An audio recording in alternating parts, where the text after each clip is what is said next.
All right, I think we're live. And let me share Chrome tab. We can share the Guardian Guardian results live tracker. Okay. Yeah, there we go. Perfect. And we have the webcam. All right, so this is the first time I've ever live streamed anything. This is pretty exciting. We'll see if I have the ability to maintain a stream of consciousness over this time. As far as the reason why I wanted to live stream this election, um, I have a lot of regrets that I didn't do this for the US election in 2016 and the UK European Union membership referendum also in 2016.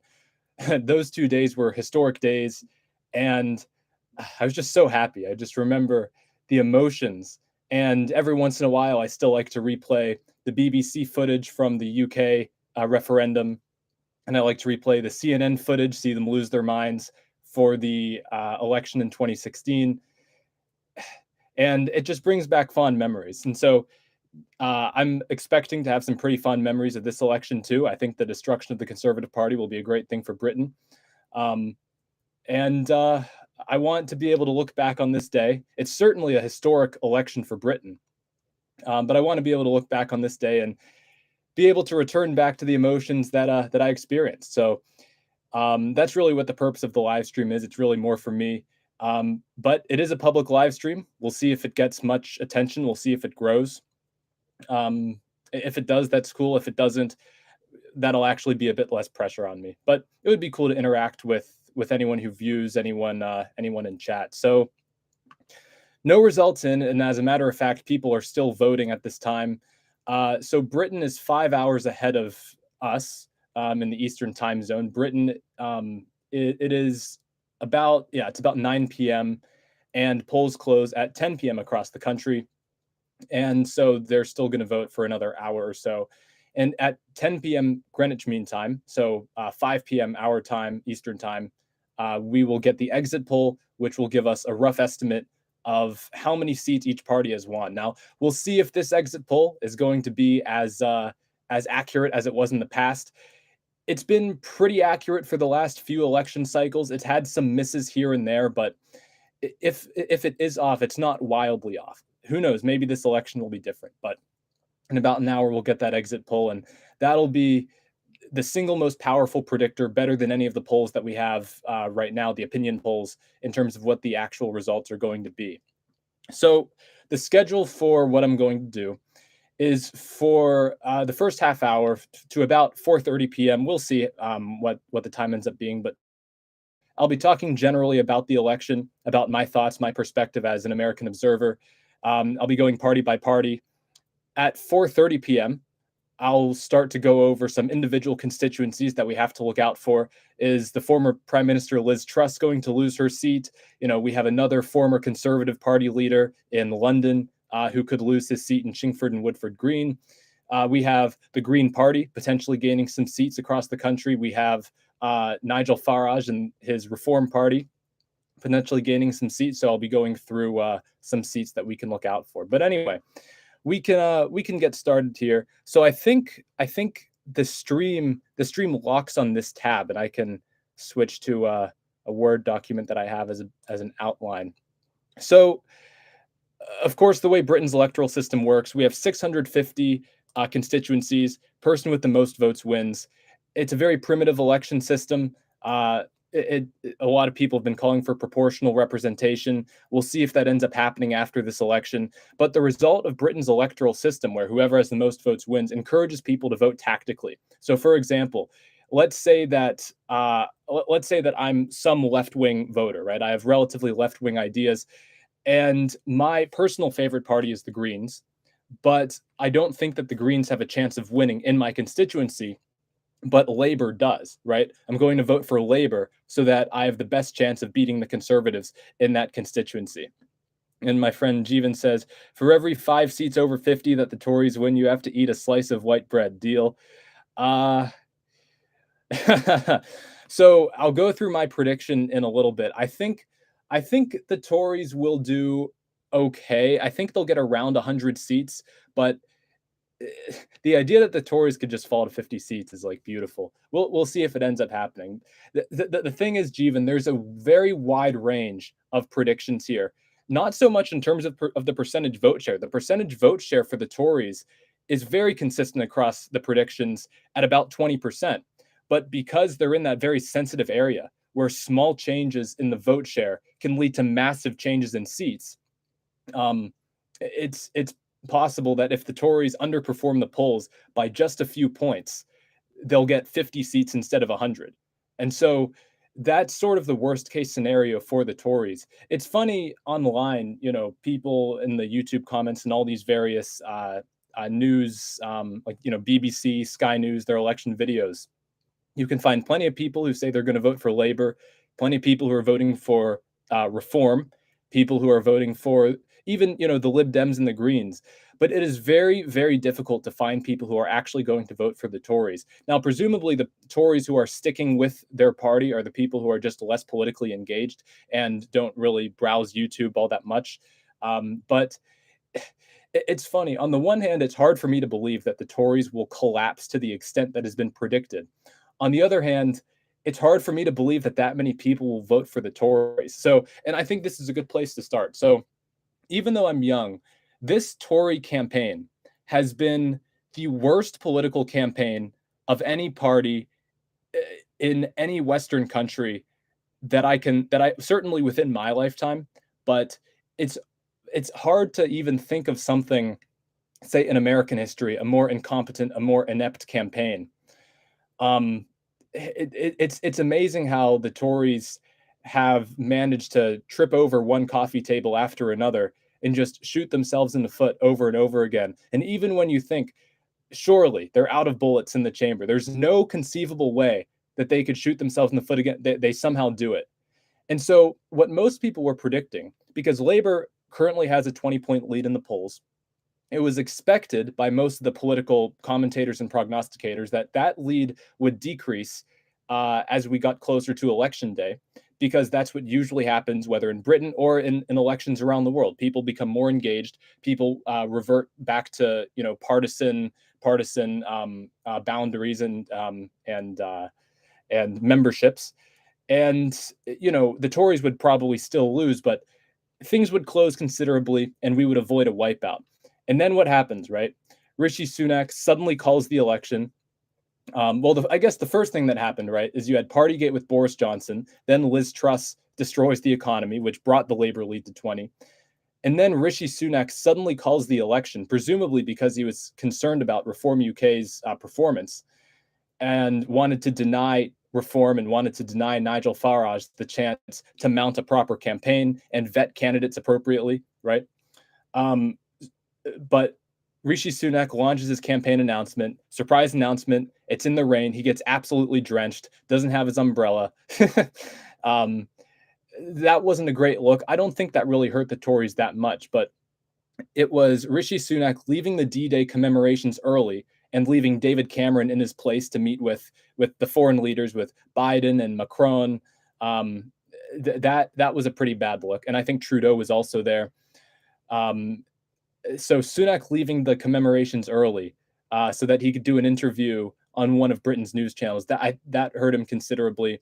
And then you also have the newest scandal, the gambling scandal, where you have all these conservative candidates who, I mean, I shouldn't exaggerate. It wasn't that many, but it was a few conservative candidates and a few people within the leadership of the Tory party who, days before Rishi Sunak announces the date of the election, announces, a bit more than a month ago, that the date of the election is going to be July 4th.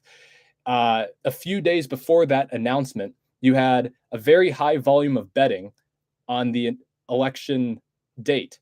And a lot of people were betting that the election date would take place in July, presumably because they had insider knowledge of what Rishi was going to say in the next few days about the election date.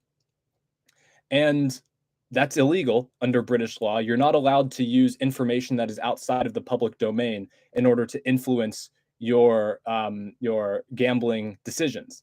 And so a lot of people have gotten in trouble. Sunak was very slow to suspend them from the Conservative Party, which also damaged him considerably. to my understanding, he did end up suspending all of those people who were involved, but it took him an insanely long time. It took him more than a week to suspend those who were implicated.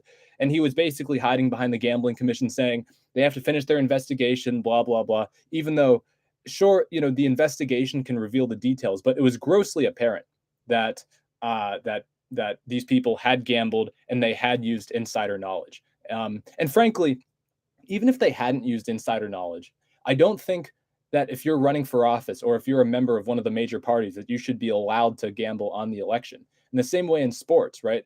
Michael Jordan got in trouble for gambling.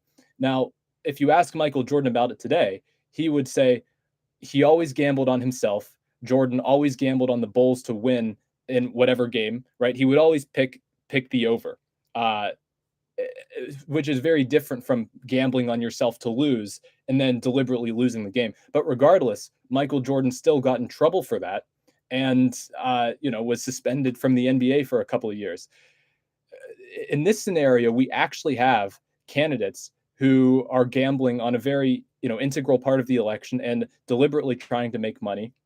You actually had a Labor candidate, I think in Central Suffolk and North Ipswich, in that constituency, who gambled that he would lose his seat. It's like these types of behaviors completely unacceptable. And I guess I'm glad that Rishi Sunak eventually took the appropriate behavior, but it's obvious it took him far too long. But without a doubt, I think this has been the worst. The conservative campaign has been the worst political campaign of any major party of any country, certainly any first world country, within my lifetime, and maybe for the rest of my life. It's everything that could have possibly gone wrong for the Tories has gone wrong. And we'll see what the effects of all that are. I think the interesting thing is that what the polls have shown, what the projections have shown about the potential death of the Tory party, is that all of this is still highly theoretical, right? The projections are saying it. The best data that we have are saying that the Tories are going to get absolutely annihilated. But is that really going to happen? I mean, it's almost very difficult to believe that the so-called most successful political party in the Western world, which you could make the case for before today, is really going to come close to extinction. At the very least, going to suffer a massive defeat, if not come close to extinction and and have to merge with Reform UK and Nigel Farage. And tonight, we're going to see theory actually put to the test and see whether that theory actually bears out and whether the polls and the prognosticators were correct. And I think there's reason to believe that they would be correct, but there's also reason to believe that they'd be incorrect. And I'll get into that, I think, when I get into why my predictions are the way they are. So, what else did I want to talk about before I talk about individual seats? I guess I could go party by party. I've already talked about the Conservative Party. Regarding the Labour Party, who Keir Starmer is very much obviously going to be the next prime minister, he doesn't really have much charisma, in my opinion. I think most people would agree with that. But he seems very sincere. He seems responsible. He seems genuine and hardworking.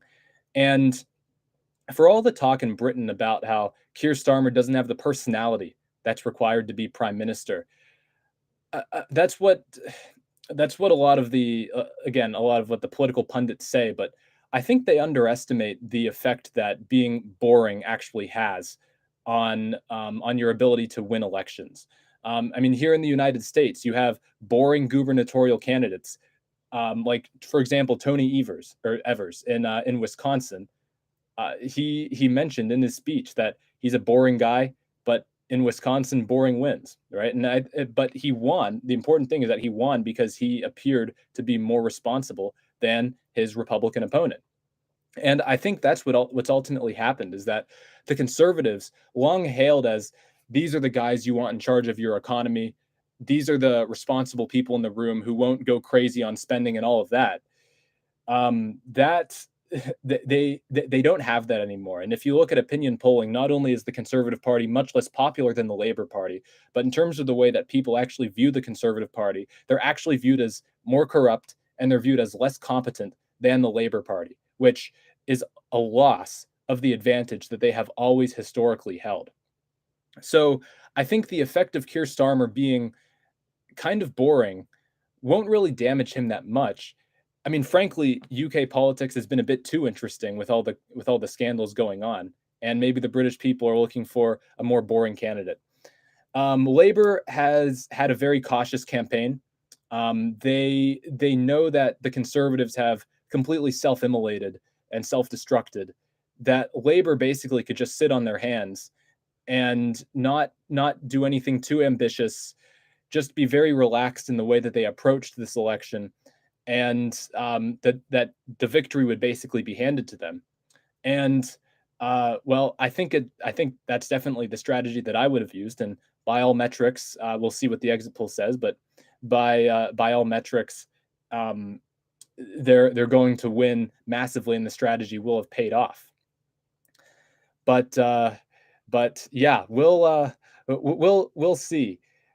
Because the flip side is that, has Labour really given people something to vote for?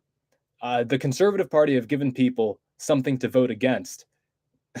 My mom says, "Jeevan, that white bread challenge is evil." Yeah, it is. Well, we'll see. If it's a near wipeout, then I might not have to eat very much. But yeah. So, but anyway. So what I was saying is that with Labour, if if if they if they perform worse than expected, it's because they haven't actually given people something to vote for. Um, and we'll see what the turnout is. I think there will be a certain number of people voting against the Conservative Party, but not all of those people are going to vote Labour, right? Some of those people will be voting for Reform. Some will be voting for the Liberal Democrats and other parties. So I'm not totally convinced that Labour is going to get the seats that is projected to, or rather, I should say, there are reasons to believe that Labour are actually going to underperform.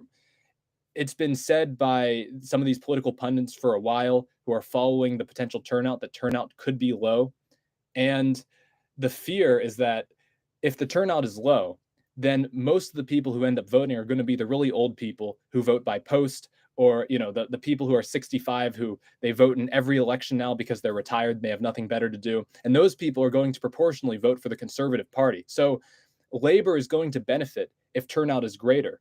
But the indications right now is that turnout is going to be relatively low. And we'll see. I think the Conservative Party is unpopular enough that Labour, because again, the other thing is, it's not the raw vote percentage for Labour that's the most important. The most important thing in terms of Labour winning seats is their lead over the second largest party. Labour's vote share is going to be around 40%, maybe a couple points below 40%, maybe a couple points above 40%. It's a good result for sure. But Jeremy Corbyn in 2017 got about 41% of the vote, and he didn't get a majority, right? That was a hung parliament, and he wasn't even the largest party. Theresa May and the Conservatives were still the largest party. They were on like 42, 43%, and Jeremy Corbyn and Labour were on 40, 41%. And they got just a touch over 300 seats. So what we're potentially seeing is that the Labour Party could actually do worse, both in terms of raw votes, because turnout might be low, and in terms of vote percentage. And yet they, again, by all metrics, they are expected to massively exceed the result that they got back in 2017, which is, I mean, I on the one hand I am prepared, but on the other hand I'm not for that potential result. So that's what I have to say about the Labour Party.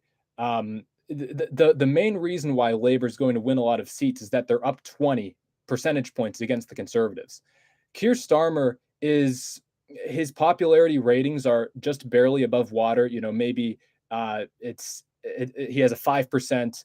There's a 5%. His approval rating is 5% higher than his disapproval rating, which is fine. It's about what David Cameron's was. In fact, I think David Cameron's was even a bit better when he won back in 2015. But what a lot of Brits are concerned about, the non-Labour Brits, is that they're going to get this government that some 60% of the population is not going to vote for. And yet Labor, with around 40% of the vote, are expected to get 2/3, maybe as many as 70% of the seats, depending on the scale of their victory.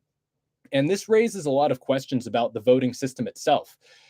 The whole idea of democracy, and I don't remember if this was the philosopher John Locke, it was one of those philosophers back, in the 14, 15, 1600s, who proposed the advantage of democracy is that um, it gives the government an idea of what the people want and what their needs are and what their difficulties are.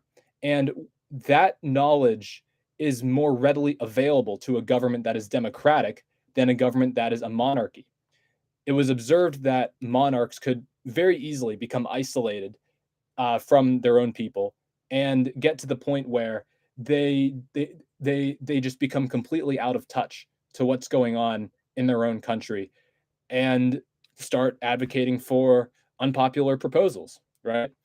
And so the whole premise of democracy was centralized around the idea that you have a government that represents the people and is actually well informed about the issues that people have on a day-to-day basis, something that relatively reflects public opinion.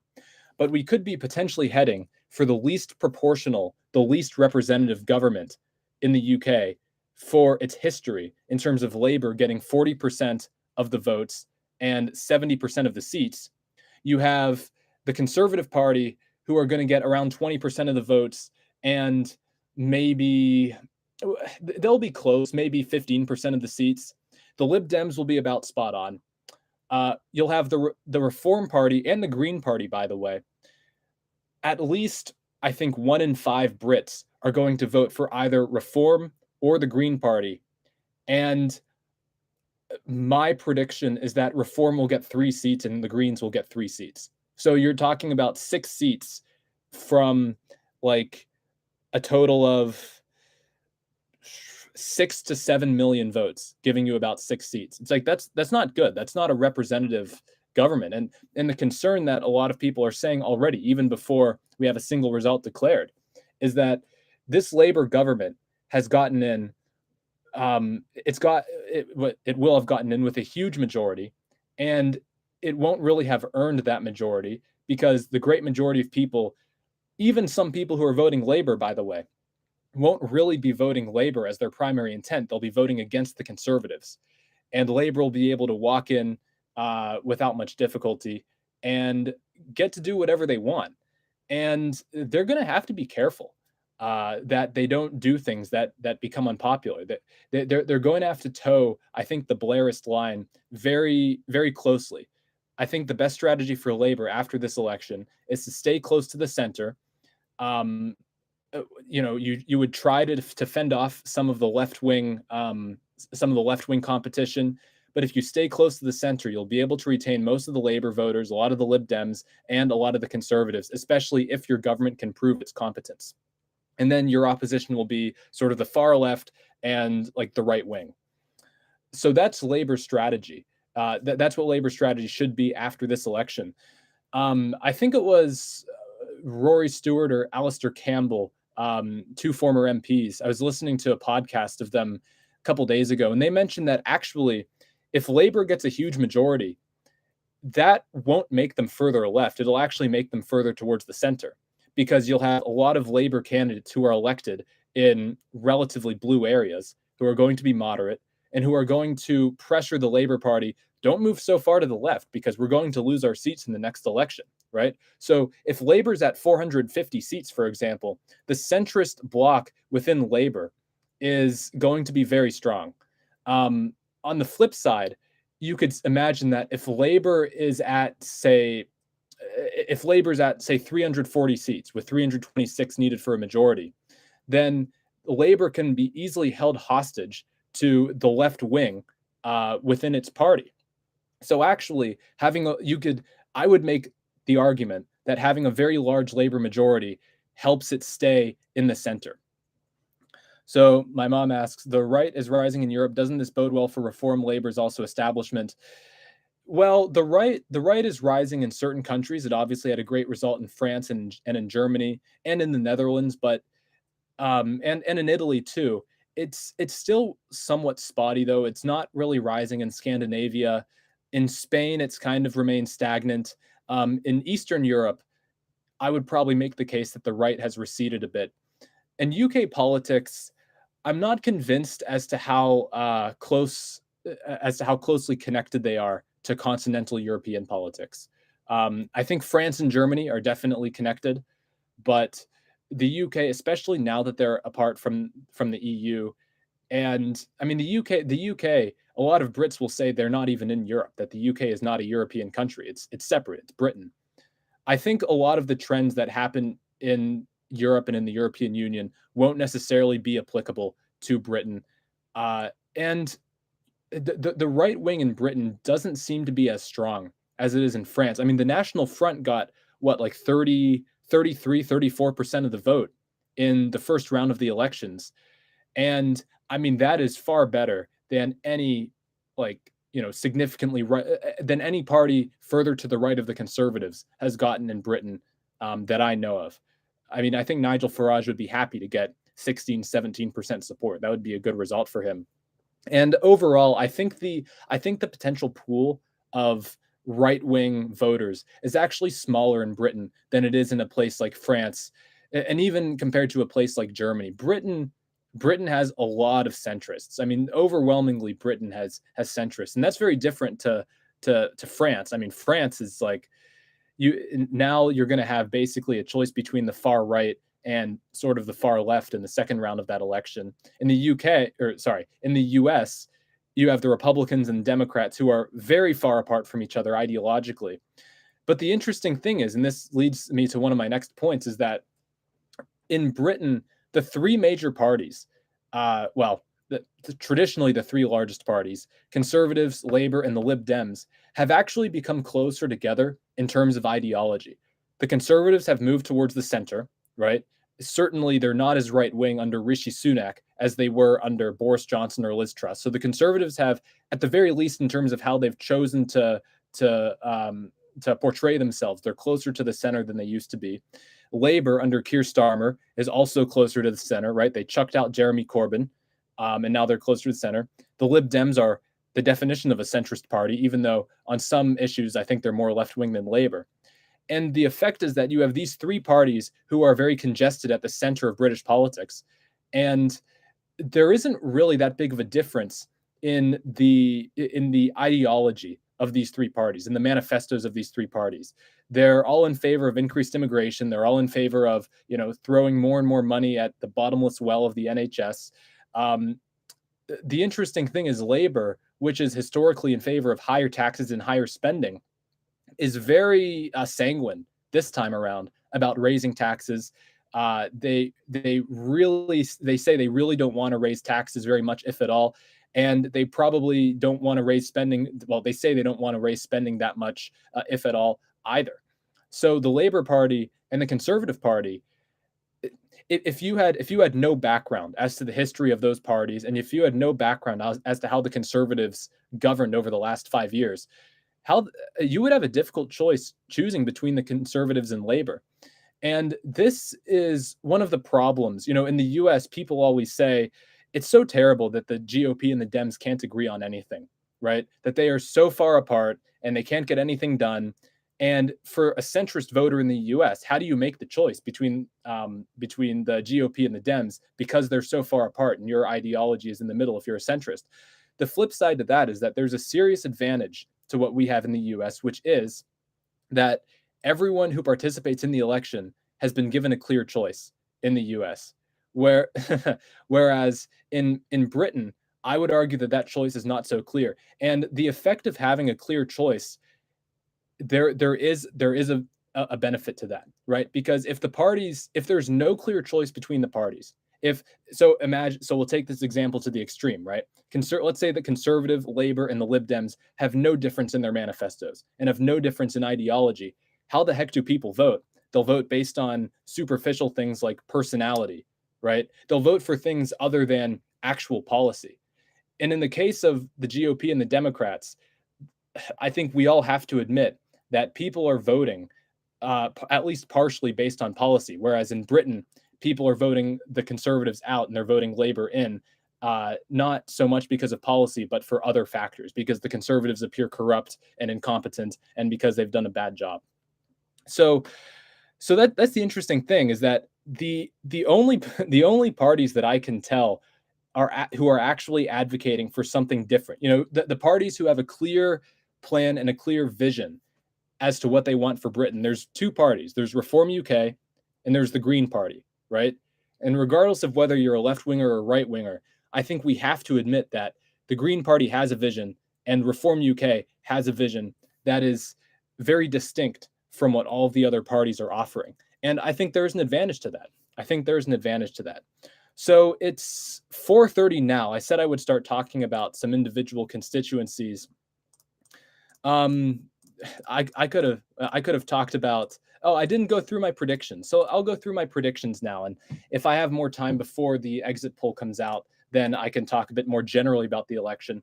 So my predictions are that Labor will be at 432 seats. That's just the number that I picked. That's what was left over after I signed the other parties. I have the Conservatives at 105. I have the Liberals at 61. I have Reform at 3. Reform is who I actually want to win, but I think Farage will win in Clacton.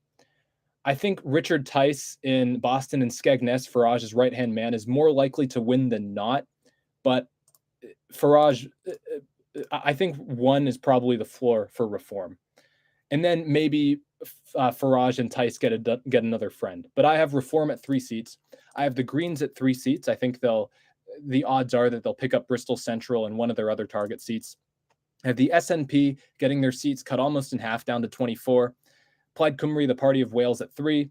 And then the Speaker will win. And no other parties in Great Britain. I think Jeremy Corbyn will lose. He's running as an independent in Islington. So those are my predictions. I have Labour at 432. It's basically a boring prediction. It's similar to a lot of what the media pundits have. I have the Liberals a little bit lower than what some other people have. I just find it hard to believe that they'll get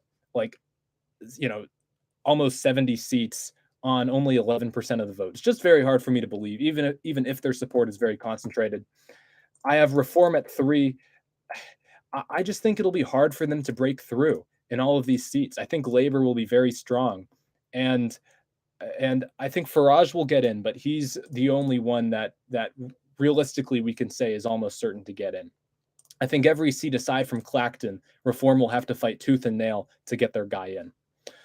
So moving on to some specific seats here, and this is the interesting part.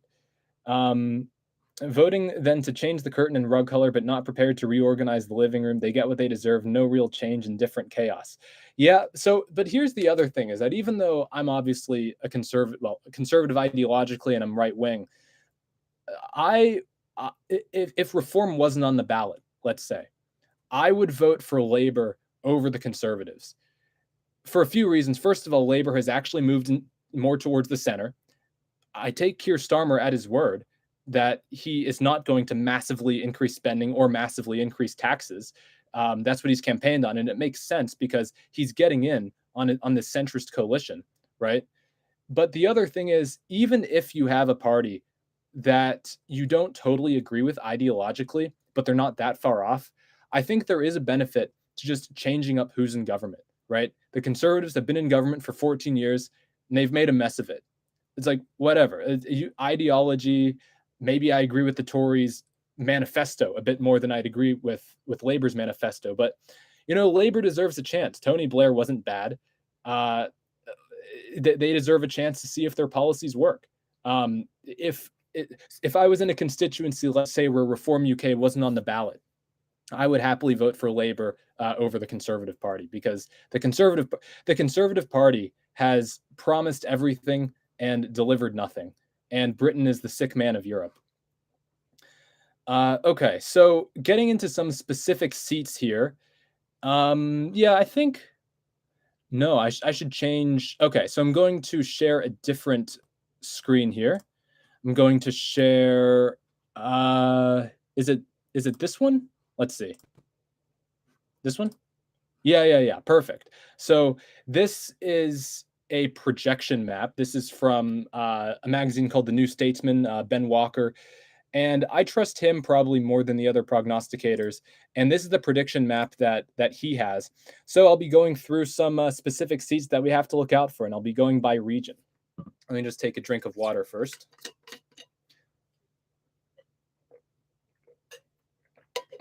So we can start in London.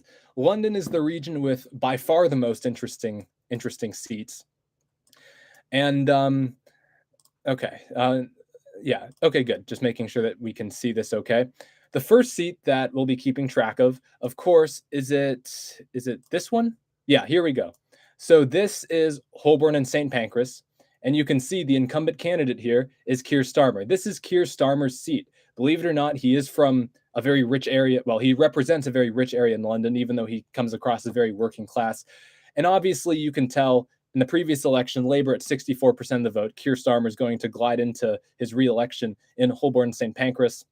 And you can see just how close it is. So here's the central city of London. Here's Westminster. Chelsea and Fulham is here.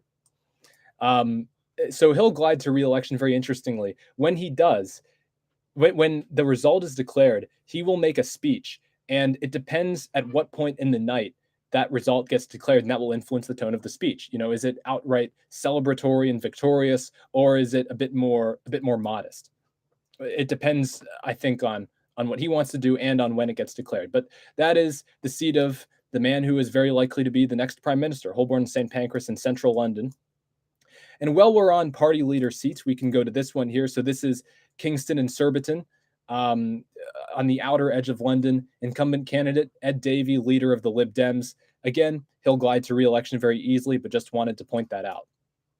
The next constituency that we have to pay attention to, and oh boy, this will be a good one, is this one here, Islington North. And we can see we have this other candidate who's scooping up a lot of the votes, so that's Jeremy Corbyn. Jeremy Corbyn, he was expelled from the Labour Party due to comments that were accused of being anti-Semitic. Whether or not they were actually anti-Semitic is a different question. But he is running as an independent to try to get his old seat back in Islington North. We'll see if he's successful. This projection has Labour as the slight favorite. Other projections also have Labour as the slight favorite, but he's very popular there. And I would not be surprised if Jeremy Corbyn won re-election as an independent in Islington North against the Labour candidate. It also depends on how people vote tactically. If people are going to vote Labour against Jeremy Corbyn, or if people are going to vote for Jeremy Corbyn to deny Labour. Okay, another seat that we have to look at is this one here. So this is Chingford and Woodford Green on the outer edge of London. Incumbent candidate is Ian Duncan Smith, former Conservative Party leader. Never led the party in a general election, but a former Conservative Party leader. And the projections have him losing massively. Yeah, this seat has been a perpetual marginal, but Ian Duncan Smith has always managed to hold on. He was also one of the main drivers of Brexit, one of the Conservative MPs who was most ardent in terms of supporting Brexit. Highly likely to lose his seat, but he may hang on. Some of his campaign literature didn't mention the Tory party at all. He's trying to distance himself from the Tories as much as he can, even though he was once party leader. And speaking of seats of former party leaders, there's a couple other ones that aren't really that significant for this election, but they're more symbolic more than anything. So we have Finchley and Golders Green. This is a current Conservative seat. And this one is significant because this is Margaret Thatcher's former seat. And I believe the Conservatives have been able to hold on to it ever since then. But we can see the projections are close. But if Labour takes Maggie Thatcher's old seat, that'll be very symbolic. And we also have Uxbridge and South Ruislip. This is Boris Johnson's former seat. He is not standing for re-election. Yeah, that seat likely to fall to Labour. What other seats? This seat here, Hornchurch and Upminster, is significant because this could be the one seat in London that Reform picks up. So this is in the London borough of Havering in the far east of London. It's the most conservative area of London, the most traditional and the most white area of London. Havering voted by a margin of 70-30 to leave the EU. If Reform got a seat in London, that would be very significant. Nigel Farage would be very happy with that. And is that oh, and then one other one that I wanted to point out in London is this one, Chelsea and Fulham, two famous neighborhoods in London. This is where all the rich bankers live in London. And the funny thing is, this used to be one of the most conservative constituencies in the whole country, which is shocking, right? Because it's in central London, very urbanized. But again, it's because of the demographics of the people who lived here. A lot of rich people who were in the banking industry. But so in 2015, the Conservatives won in Chelsea and Fulham by 40 points, 40 percentage points, but predicted to fall to Labour. We'll see if it happens. So that's everything in London that I wanted to point out. And we can just go regional. So, and London has by far the most seats. The other regions, I think, will go a little bit faster. So in Southeast England, we have Brighton Pavilion here. This is the one seat that the Green Party holds in Parliament currently. But the incumbent MP, he says incumbent this is the candidate for the incumbent party. The incumbent MP is Caroline Lucas, but she's retiring. She's stepping down. So we have the next leader of the Green Party, I believe, who is stepping up. And it's expected that the Greens will win here in Brighton, as you can see by the projection, but Labour is targeting that seat. So we'll see if the Greens are able to hold the one seat that they already have. Another seat in Southeast England that's significant is this one. I think it's pronounced Godalming and Ash or Godalming and Ash. And the incumbent candidate we can see here is Jeremy Hunt, the current Chancellor of the Exchequer. So the second, you could make the case as the second most powerful person in the government currently, the man who creates the budgets, and he is currently projected to lose his seat by about 5 points to the Liberal Democrats. And I do expect the Chancellor to lose his seat, and that will be a sight to see. And we also have this seat here, Portsmouth North, Penny Mordaunt. She's been touted as one of the future leaders, possibly, of the Conservative Party. She's been the face of the Conservative Party in some of these debates. Her current position is leader of the House of Commons. And in this projection, well, it's basically a 50-50 whether she can hang on to this seat here in Portsmouth North. And again, she is expected to be one of the candidates for the next leader of the Conservative Party after Rishi Sunak, but she has to actually win her race, which she may or may not. And a lot of people are thinking that she'll lose. And I think that's everything in Southeast England that is significant. Moving on to Southwest England. So we have Bristol Central here, and we can see that the current projection, at least on this website, has the Green Party gaining the seat from the Labour Party. You have a very senior member of the Labour Party, Thangam Debonair. I don't remember what seat or what position that person occupies, but very senior in the Labour Party. But the Greens did really well in the local elections earlier this year, and the Greens have been targeting certain seats and pouring all of their resources into their seats. I think the University of Bristol is also in this area, but we'll see. It'll be close either way. But we'll see if the Green Party can pick up that seat in Bristol Central. We also have this one here, Northeast Somerset and Hanham.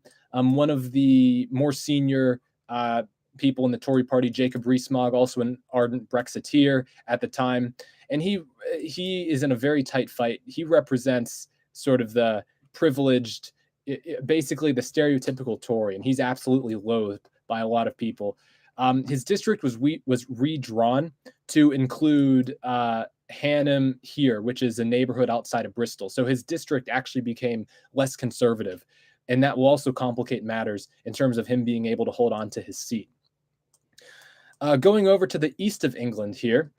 Let's see, how many viewers do I have? I haven't checked. Okay. Going over to the east of England, some seats to look out for. The big one that I'll be focusing on is this one here, Clacton, and incumbent candidate Giles Watling, the Conservative Party candidate. And this is where Mr. Brexit himself, Nigel Farage, is going to probably, hopefully, win his seat. Eighth time lucky in terms of running for the Westminster Parliament. He came sort of close in 2015, but failed after the Conservative candidate there greatly outspent the legal limit in terms of advertising funds. That's a story for a different day. But the projections have Nigel Farage picking up Clacton easily. He's still below 50%. So this is the interesting thing, is that Labour have totally, they've abandoned their candidate in Clacton in all manner except name. And if you have enough, if Nigel Farage's support is overstated in the first place, and if you have enough tactical voting from Labour supporters for the Conservative candidate, it is still possible for Nigel Farage to lose his bid to become the MP for Clacton. I think he'll win. I think this, I mean, surely, right? This is a comfortable enough lead for Nigel to win. And this is the most important seat to me. I've been a fan of Nigel for, well, I guess ever since 2016. I would be hard pressed to end the stream before I know whether Nigel Farage is heading to the Westminster Parliament or not. Okay, and this will be the easiest seat. This should be the easiest seat for Reform to win. If Reform fails in Clacton, they've probably failed in every other seat. Other seats to look out for in the east of England, we have Waveney Valley, very rural seat, but the Greens have been targeting this seat. I don't know if there's a university here or something, but you're going to get a lot of Labour supporters voting for the Greens, and whether the Greens ultimately succeed in Waveney Valley, in this target seat that they've poured all of these resources into, it depends, again, on how many Labour supporters choose to tactically vote for the Greens. If they see the Greens as the best party, as the party that's best positioned to defeat the Conservatives there. And this is a fun one. So this is Southwest Norfolk. Incumbent candidate Elizabeth Truss, or Liz Truss, former prime minister, prime minister just before Rishi, destroyed the economy, and she's barely hanging on here. The conservative vote share in this constituency is projected to go down by some 40 percentage points. They're saying either Reform or Labour as well could win that seat. We'll see if Liz Truss manages to hold on. It's one of the most conservative constituencies in the country, but she certainly made a mess of things when she was prime minister. And a few other seats in the east of England. There's 3 seats very concentrated here. We have Northwest Essex, incumbent candidate Kemi Badenoch, who is the favorite to be the next leader of the Conservative Party. But again, she has to win her seat. We have Braintree, James Cleverly, also one of the favorites to be the next leader of the Conservative Party. And we have Witham, Priti Patel, also one of the favorites to be the next leader of the Conservative Party. So we have these 3 seats in Essex concentrated together. These are all very conservative seats, but if we get a surprise result, then that person's not going to be in contention for the leadership. And I mean, if any one of these candidates loses, that would be a huge blow to the Conservatives, especially, again, not just because they're senior, but also because they are all expected to hang on to their seats and to be leadership candidates in the next election. So that's everything in the east of England. Let's go to the East Midlands here. And there's 2 seats that I wanted to talk about in the East Midlands. We have Boston and Skegness. And you can see Reform is projected to win. So this is Richard Tice. This is Nigel Farage's right-hand man. Not the most charismatic guy, but he probably, frankly, a bit smarter than Nigel. He actually understands very complicated policy. He understands monetary policy. Anyone who understands monetary policy is a genius, frankly. But he is the favorite. I'm not totally convinced that he's going to win there. I would consider him the favorite, but I wouldn't be surprised if he lost. And we also have this one here. This is Ashfield. And Ashfield is where you have a Reform. Ashfield is where the current, it's Reform's only MP in Parliament currently. So Lee Anderson, who was elected as the Conservative Party candidate in 2019, he defected to the Labour Party, he defected to Reform Party, and he's running under the banner of Reform Party. I don't know why it says incumbent candidate Debbie Solomon. Because it's definitely Ashfield. But anyway, so we'll see if the one Reform UK that MP that's currently in Parliament manages to hold his seat over here in Ashfield. Labour currently projected to pick that up under this projection. So that's East Midlands. West Midlands. Was there anything in West Midlands? Oh, I guess North Herefordshire, rural seat, another Green target. We'll see if they get it. Otherwise, Labour is really going to take down a lot of seats in the West Midlands. Northwest England is significant for Rochdale. This is where you have George Galloway here. He's not, I don't think George Galloway will manage to hang on. If you remember, he was elected predominantly by the Muslim community in a by-election shortly after the war in Gaza started. And it happened because among the Muslim community in Rochdale, which is very significant, there was furor toward the Labour Party about Keir Starmer not being opposed to the Conservatives enough and wanting a more pro-Palestine position. And so George Galloway got elected. It also helped, by the way, that the Labour Party candidate was disqualified after, what was the scandal? He sent some sexually explicit messages to, I can't remember, but he was disqualified for some reason like that. I don't think George Galloway will hang on, but if you get a very strong Muslim turnout and Muslim support for him, then he could. So that's really the only seat in Northwest England. In Yorkshire and Humberside, we have this one here, incumbent candidate Rishi Sunak. This is the Prime Minister's own seat. You can see the seat is massive, a very rural seat. The biggest town is Richmond, and it's still not even very big. And currently projected to hang on to his seat, not the most comfortable margin. His vote share is supposed to fall by 34%, with both Labour and Reform nipping at his heels. I think Rishi hangs on. If a sitting prime minister lost, that would be the first time it's ever happened in the history of Britain. That would be unprecedented. But I'd be all here for it. And then this one here, Scarborough and Whitby, Labour's expected to pick this up comfortably. It seems like every election there's a town and then there's like a phrase that the party that wants to win the election, or the party that is presumed to win the election, they say they're drawing their support from. So, for example, in this election, it was the Whitby woman that Labour has been trying to win over. You know, the woman from a relatively working class, small town, maybe in her 50s or 60s. Those are the kind of, and previously voted Tory in the past, voted for Boris Johnson. Those are the kind of voters that that Labour wants to win from the Tories. And yeah, so if Labour does win Scarborough and Whitby, which it's highly likely to, then they'll have won the Whitby woman. In the previous election, it was the Workington man, and the Conservatives did end up winning Workington. And that's pretty much it for England. There's nothing really in the Northeast. Scotland is a mess, frankly. There aren't any seats in Scotland that stick out to me more than others. The SNP are going to lose a lot of seats. Labour are going to pick up a lot of seats. Lib Dems might pick some up as well. We'll see if the Conservatives manage to hang on to any. But Scotland's just a mess. And a lot of seats are going to be really close between the Labour and the SNP.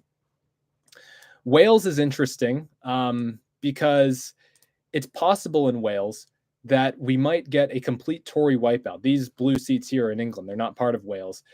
The Conservatives might not win a single seat in Wales. The seat that they should be winning is this one here, Montgomeryshire and Glyndwr. But here they're projected to fall just short. And the reason, the incumbent candidate Craig Williams was implicated in the betting scandal. He put some amount of an undisclosed amount of money on the election. Well, on the date of the election prior to the announcement. So he was betting on the date of the election, and he admitted that he did it. And I mean, it's a very blue, it's the most conservative constituency in Wales. So maybe he hangs on. But if he doesn't, then I wouldn't be surprised. It's 4:53, so we have about 7 minutes before the exit poll comes out. I didn't talk about Northern Ireland at all. Northern Ireland hasn't gotten much coverage.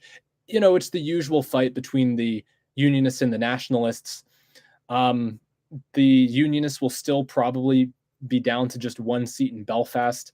Sinn Féin is probably going to get, Sinn Féin could be the largest party in Northern Ireland. And the interesting thing about Sinn Féin is that they're fundamentally an abstentionist party, because let me actually switch to a different map that will show the Northern Irish projections.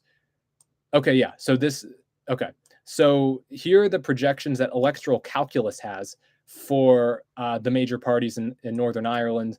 And so green is Sinn Féin. Blue is the DUP, which is the major unionist party. The interesting thing about Sinn Féin is that if Sinn Féin wins in a given district, the MP that they elect does not go to the Westminster Parliament. They go to the Parliament in Dublin. So Sinn Féin is fundamentally an abstentionist party. And the result is that if the more Sinn Féin people get elected in Northern Ireland, the lower the threshold to obtain a majority in the House of Commons becomes, because you're going from 650 total MPs in Westminster to, say, 642. So instead of needing 326 MPs for a majority, maybe you only need 322 or 323. So that's what makes Sinn Féin interesting, is that they lower the threshold for a majority. And this is another projection. You can see the seats are a little bit different. They actually have Ashfield going for reform here. We can hope. We'll see if that happens.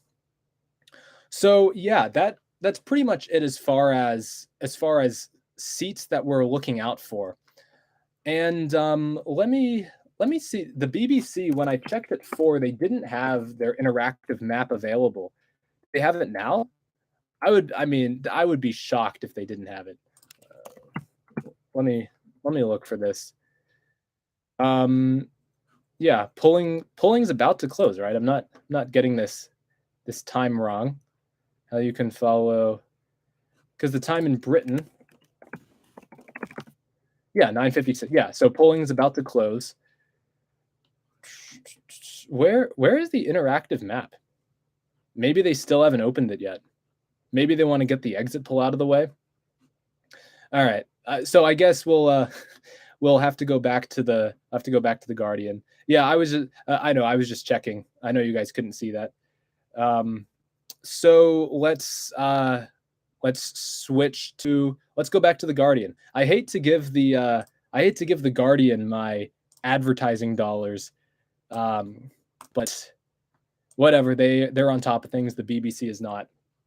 And yeah, as soon as the exit poll comes out, we will be following that. We will jump on that. So okay, so this is maybe a good time to say what's going to happen after the exit poll. So the exit poll going to come out in just a few minutes.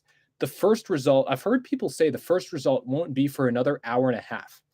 That kind of surprises me, because historically, like in 2015, the first result came much faster. The first result came about 45 to 50 minutes after poll closing and after the exit poll was released. So I'm not convinced that it's going to be an hour and a half, but regardless, there is going to be a bit of time between when the exit poll comes out and when the first actual result gets declared. Yeah. And the funny thing, the other funny thing is about just temporally how these results are going to be declared, is that we won't Tory collapse until later in the night, because the first seats that get declared are the ones with a higher population density, the ones that are more urban. So what's going to happen, I'm just telling you guys now, is the Labour Party is going to absolutely dominate in the early results. Again, if this election, if the pattern of the declarations in this election follow the pattern from previous elections, the Labour Party is going to have this monstrous lead early in the night. The Conservative Party will be groveling to pick up any seats at all. The rural seats where, do the Conservatives hang on here, or do they not hang on here? Like in Liz Truss's seat, for example, those won't become ours, because bigger seat geographically. They have to transport all of the ballot boxes to the central counting station, which may not even be a counting station for that county. But okay, we do 4:59 Eastern time, 9:59 Greenwich Mean Time. We will have to switch let's switch to the BBC. Share screen, go to here, I guess, because as soon as the exit poll gets released, it should be on these live updates. Okay, still 4:59. It comes out at 10 p.m. Greenwich Mean Time exactly. So as soon as it's 1700 on my clock, it'll be out. I take a drink of water. Oh, hang on. It's 5. So how long does it take them to? The exit poll should have been released. I would tune into the live coverage, but I'm not sure if there would be an issue with copyright. I'm not sure. All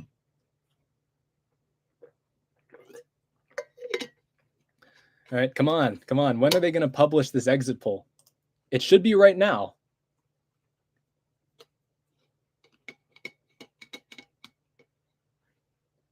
Come on, man. Oh, the suspense is killing me.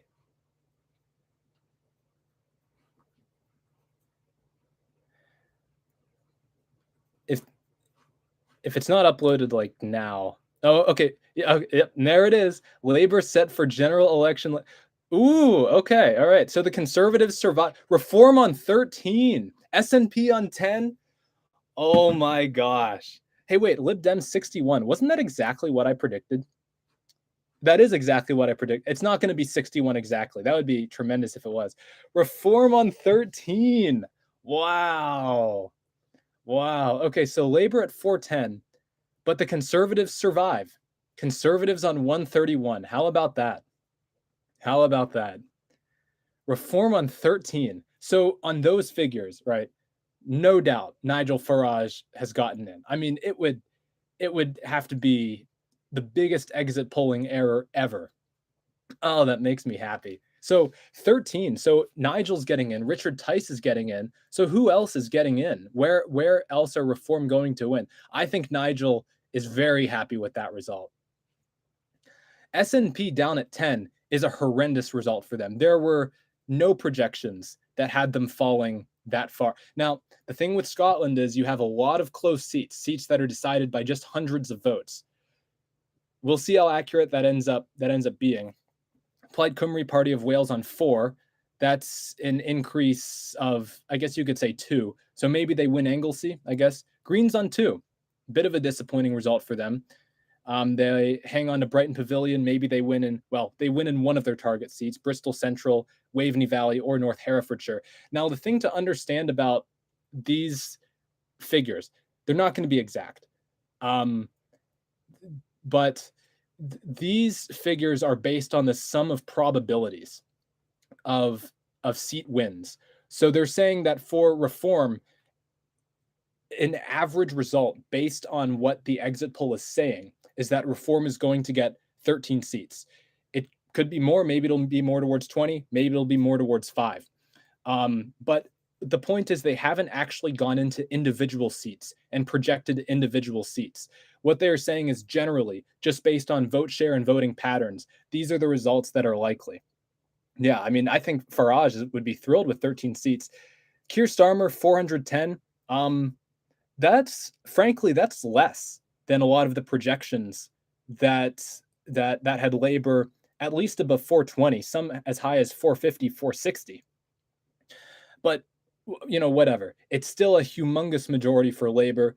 They're going to get to do whatever they want. I mean, it's basically double the majority that Boris Johnson had, and he already had a huge majority back in 2019. The Conservatives hang on. How about that? All right. So that's good news for the Conservatives because it means that a lot of the people who are their leadership candidates after Rishi Sunak's not going to be leader of the Conservative Party. Maybe he'll step down in the next 24 hours, right? But their leadership candidates, for the most part, should survive with that seat total. Man, devastating result for the SNP. I thought it would be bad, but I didn't think it would be that bad. I wonder if that means the SNP will lose their leader in the Westminster Parliament. That'd be pretty bad. The other thing is the SNP are that low, and Labour are also low. So have the Conservatives held out in Scotland, or has Labour actually picked up a lot of seats in Scotland, and the Conservatives have held out even better than expected in England, right? That's also possible. We'll see. And again, there's also some error baked in here. I remember in 2019, the exit poll had Jeremy Corbyn's Labour Party down at, I think, 191, and they ended up winning 202. So it was off by about 10 seats. So not a huge difference. Okay, and then what's Chris Mason saying here? Yeah, basically basically everything. We'll see. Now, there is reason to believe that the exit poll won't be entirely accurate in this election more than any other election, because you're going to have a lot of seats that are decided on very narrow margins. 1%, hundreds of votes. And I'm not saying that I don't think the exit poll will be accurate, because I think it will be relatively accurate. But if there was to be a year where it is inaccurate, this would certainly be the year. Where the Conservatives are a margin of error away from wipeout. Although they're not going to be wiped out on this seat total, even if the exit poll substantially overestimates Conservative support. So how about that? Okay. And then so as far as what this other is, there's 18 seats in Northern Ireland, and then the Speaker of the House of Commons is considered separate from the other party. So that gets you to 19. So they're also, in a way, projecting that Jeremy Corbyn has lost in Islington North, right? That is what that means. Otherwise, this would be 20, because there's 18 in Northern Ireland where none of the major parties stand. But okay. We'll have to see what the actual vote shares are. Reform at 13 seats is higher than what was predicted by a lot of the projections. If the projections said that if Reform got, say, 15-16% of the vote, they'd be at like 6 or 7 seats. But here they're at 13 seats. So that makes me wonder whether they've outperformed the polls a little bit, and maybe they're at 17-18%. Yeah, we'll see. I can imagine the BBC is just I mean, they're probably both shocked and they're thrilled at the same time. Yeah, I can only imagine what's going on. We could stream some of the major news channels, but I don't know. Could I get copyright struck from the BBC? The BBC is a public broadcaster. You would think not, but if they want more people tuning into the BBC, it's not impossible.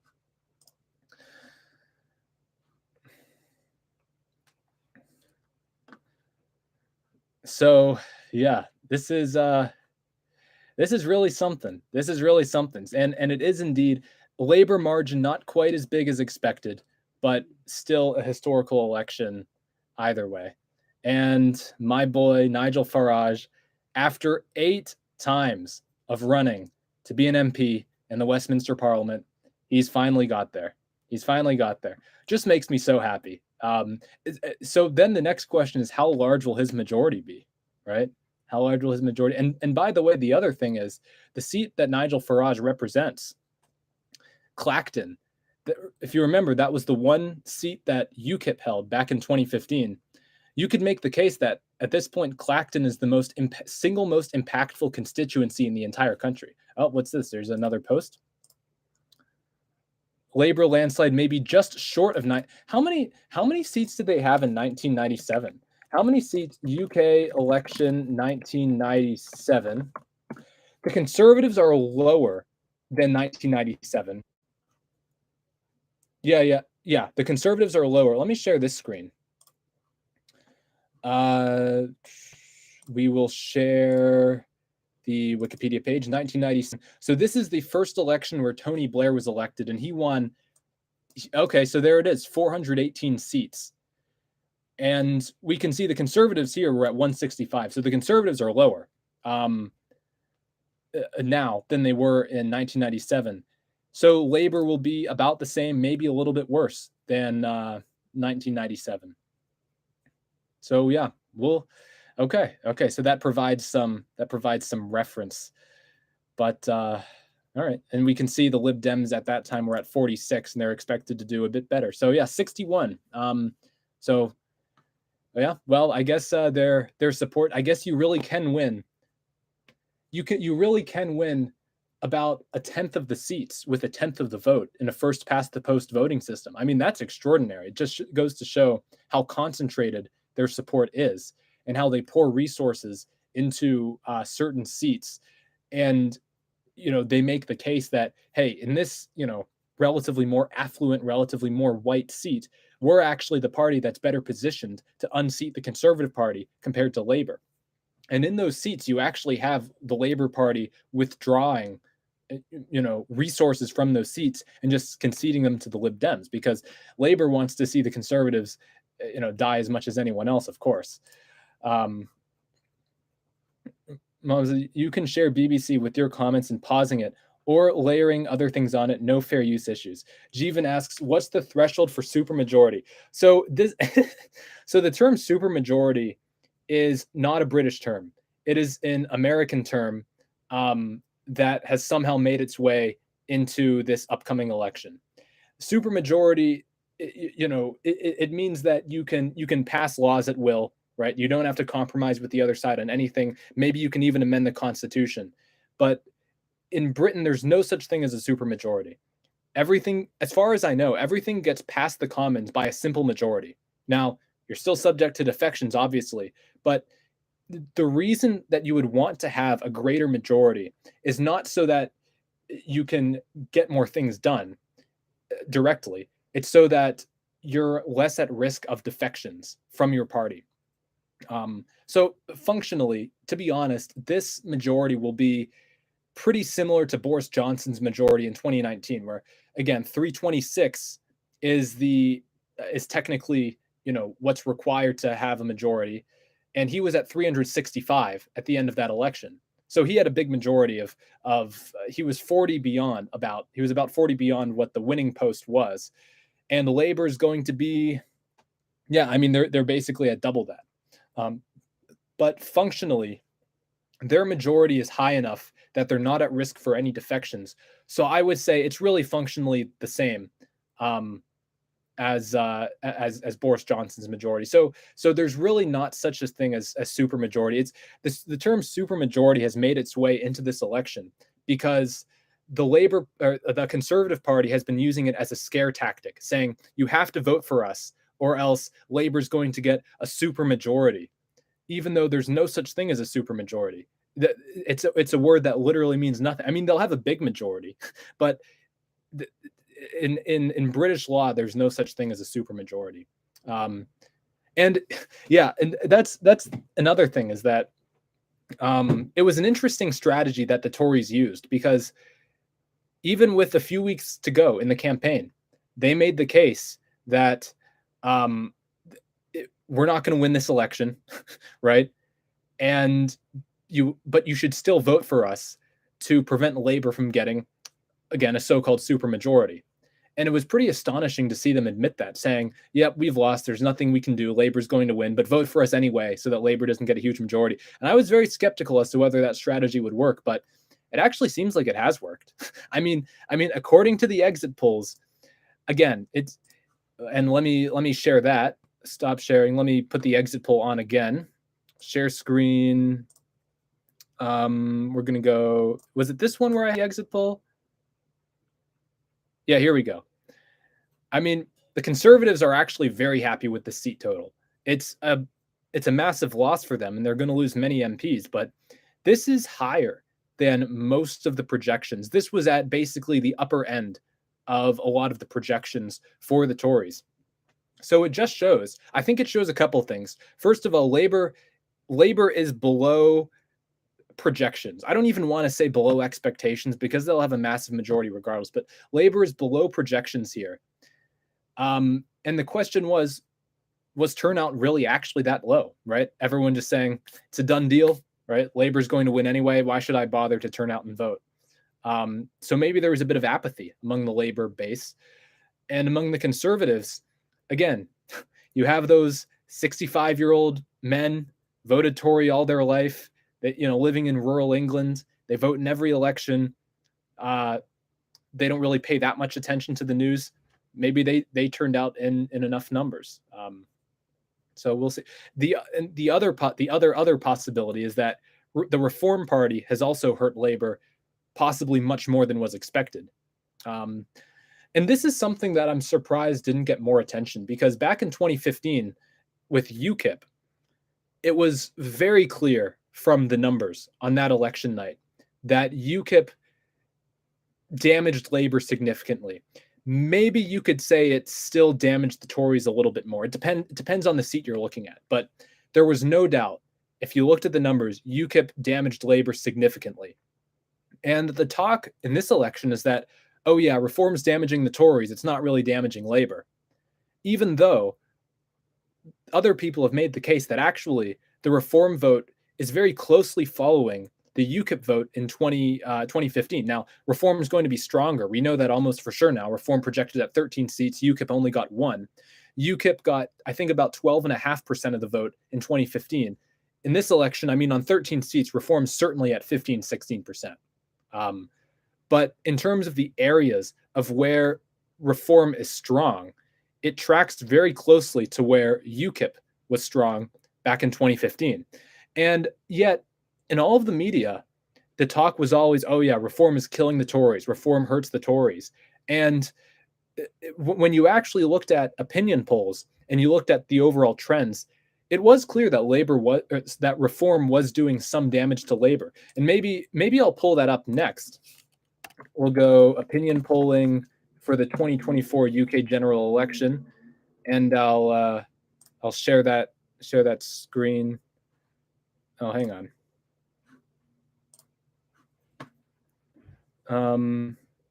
Okay, so we're gonna share this one. Okay, and you guys should be able to see that. And we can see that actually Labor's support, it has declined. There was a bit of a drop off here, which, yeah, I mean, well, yeah, actually that drop off's about accurate. They were at about 40% at the end of this election, even though you can clearly see throughout half of 2022 and all of 2023, they were clearly in the mid 40s, and they had a bit of a fall off at the end. But even during 2023, they were steadily trending down. And the Conservatives also trended down. They rose a bit here. I think this was maybe when Rishi became prime minister. The Conservatives have also been trending down. So who the heck has been trending up?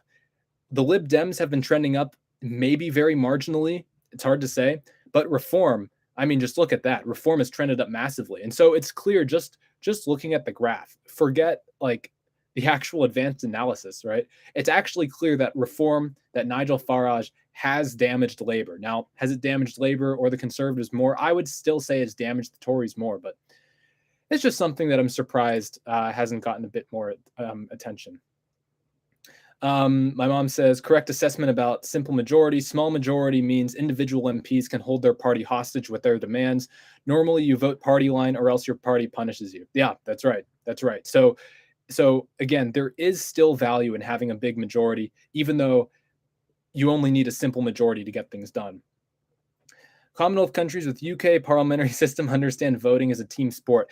Well, actually, the interesting thing about that is that, yeah, there's fewer people who split their vote. And say, if you compare the local election to the general election, but actually, voters now in the UK are more elastic and more volatile than perhaps they've ever been. I mean, just the defection from 2019 alone is massive. And the number of people from the Conservatives to Labor, the number of people who have defected from both parties to join Reform is massive. The number of people who have defected from both parties to support the Lib Dems is another thing. The number of people who have defected from Labor to the Greens. So, the level of, so in the US, for example, we say the vast majority of people, they vote Democrat every time, or they vote Republican every time. Elections are mainly decided, well, they're greatly dependent on turnout, who can turn out their base the most. There are some true swing voters in the US, but not that many. Not that many. In Britain, a lot of people have changed their vote from the 2019 election. And a lot of people in the 2019 election, where Boris Johnson got a huge majority, changed their vote from the 2017 election. So it's an interesting phenomenon, and maybe part of it is that they actually have more parties over there.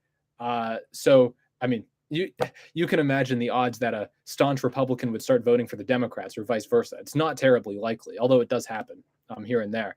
But over there, they have more parties that encompass a broader range of ideologies, and I mean, I think it's a good thing. I think it's a good thing. Yeah. So okay. So let me go back to the exit. Oh my gosh, BBC is all right. Let me put the screen on BBC. Switch back here.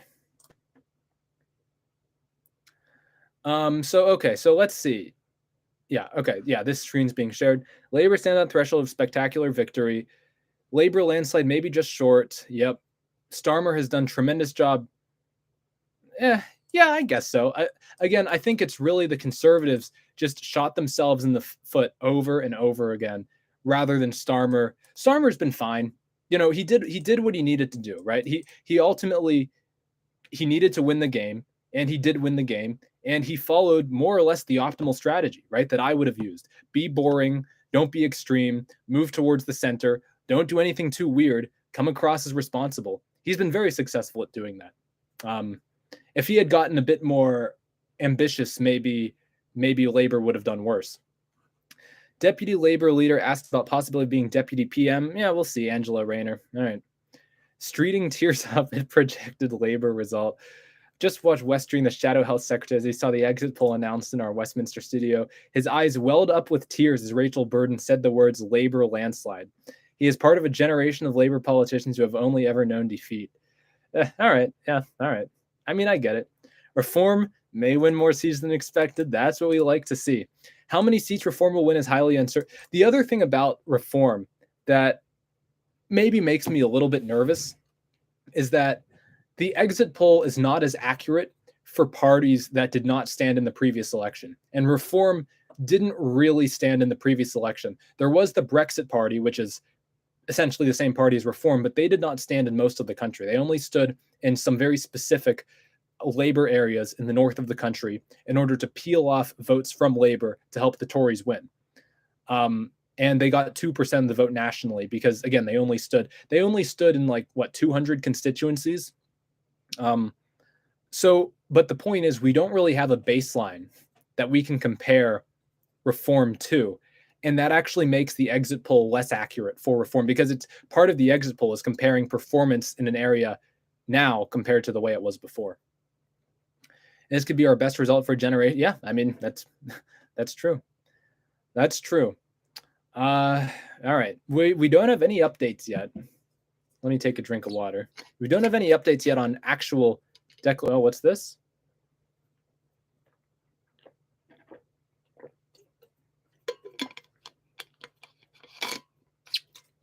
Starmer thanks voters for.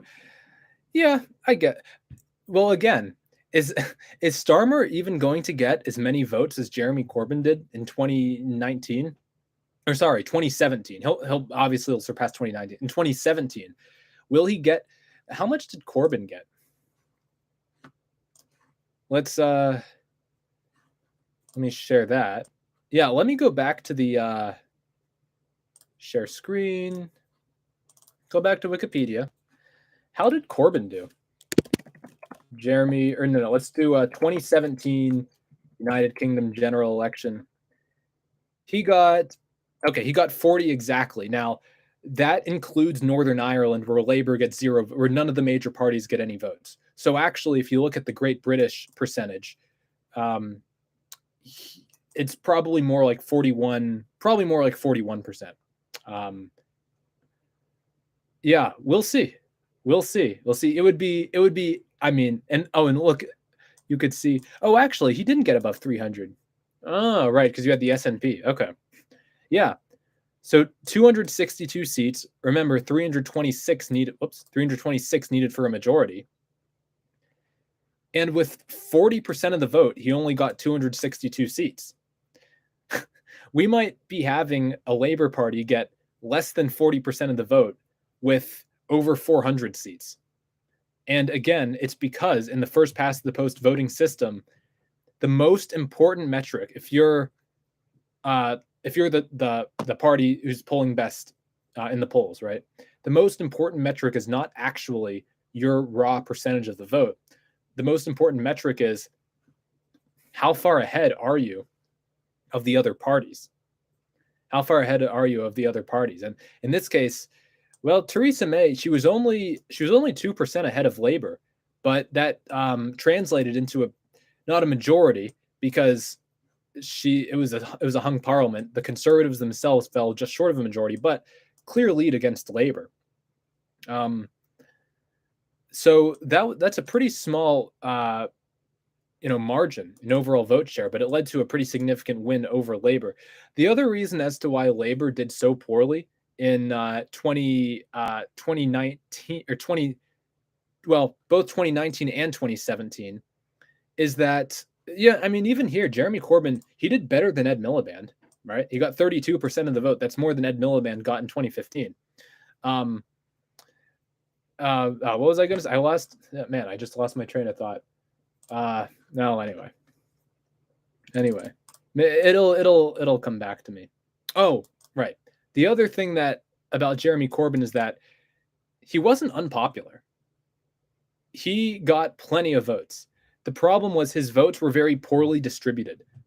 He was very good at racking up votes in very red areas already, in Liverpool and in North London and places like that. He wasn't very good at winning over the so-called swing voters in the more marginal constituencies. And so that's part of the reason why Jeremy Corbyn never had a chance to be prime minister, is that when he was leader of the Labour Party's vote share was not very efficiently distributed. All right, so let's go back to the BBC, I guess, see if there are any updates. Could we stream the BBC? We've been able to I guess keep having things to say for all this time, but maybe let's stream the BBC, but give my voice a bit of a rest. So let's go let's stream the BBC. And I will be careful to pause it periodically. And watch the moment exit poll is announced. An electoral meteor has struck. That's true. Yeah, actually, I kind of want to watch this. I want to see what the BBC says. You guys can hear that, right? Big Ben strikes 10. The exit poll is predicting a Labour landslide.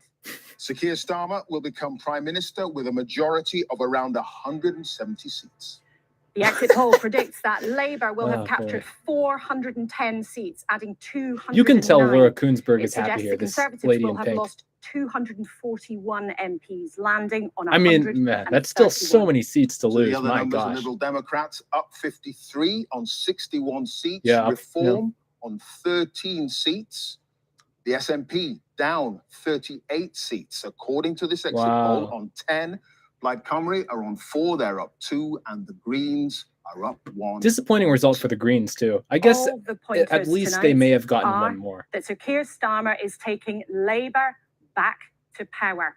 And there it is. There's the hero. All right. This graphic is fine. I actually liked the previous graphics that they had a bit better. Yeah, so there it is. All right. Labour 410, Conservatives 131, Lib Dems 61, Reform 13, SNP 10. So who are the winners? If let's say these results are exact, which they're not going to be, but let's say these results are exact. Winners are obviously Labour. Reform is a winner. Conservative Party, there's no way you could call them a winner, even though they outperformed a lot of the projections. You can't call the Conservatives winners, losing 241 seats. Lib Dems, definitely big winner. SNP, big loser. Plaid Cymru, I would say a winner. If they get 4, then that means that they'll have won the seat that they had targeted on the Isle of Anglesey. And Greens, I think they would have been hoping for more than 2 seats. Okay. So that's the exit poll. And by the way, the Conservatives are going to remain the official opposition. There was some talk that the Conservatives would would fall behind the Lib Dems in terms of number of seats, and that obviously hasn't happened. So 131 MPs, that should give the Conservatives enough to staff all of the shadow cabinet positions, right? For shadow ministers, who is basically the shadow ministers stalk the official ministers of education and transportation and defense and finance and all that stuff. And they say, okay, here's what you're doing. This is what I would be doing. And it had been brought up that if the Conservatives fell to say below 100, that they might not really have enough qualified MPs to fill those shadow cabinet roles. But on 131, they should be fine. They should be fine to be able to do that. We'll see. We'll see if they have to cooperate with the Lib Dems at all. This will be an interesting dynamic, because I expect the Lib Dems in the upcoming parliament, the Lib Dems will be attacking Labor from the left. The Conservatives, of course, and Reform will be attacking from the right. Man, SNP's gotten absolutely destroyed. Man. Yeah, they sort of wore out their welcome in Scotland. And maybe this will even put to bed, for now, questions about Scottish independence. Labour's official position. Labour's not agnostic. Labour is a full unionist party. They do not support the secession of Scotland or of Northern Ireland. So yeah, maybe the Scottish independence question gets put to rest after that. Okay, we're still sharing BBC. Difficult moment for Conservative Party. I mean, again, I still can't help but think, but on the inside, Rishi Sunak is actually smiling. He thinks that the desperation tactics that he resorted to have actually worked. I can't help but think that's his conclusion. Oh God, I hope the exit poll is correct about Reform. I'm already nervous. We'll see when the first result comes in. 13. Surely Nigel Farage has won his seat, and he'll be joined by at least a few of his friends. Surely. And who knows? Maybe the exit poll is actually underestimating Reform. Who knows? All right, let's. We can. I guess we can live stream the BBC. We'll save my voice a little bit. Watch. Oh, they have different. What is this? Election projections?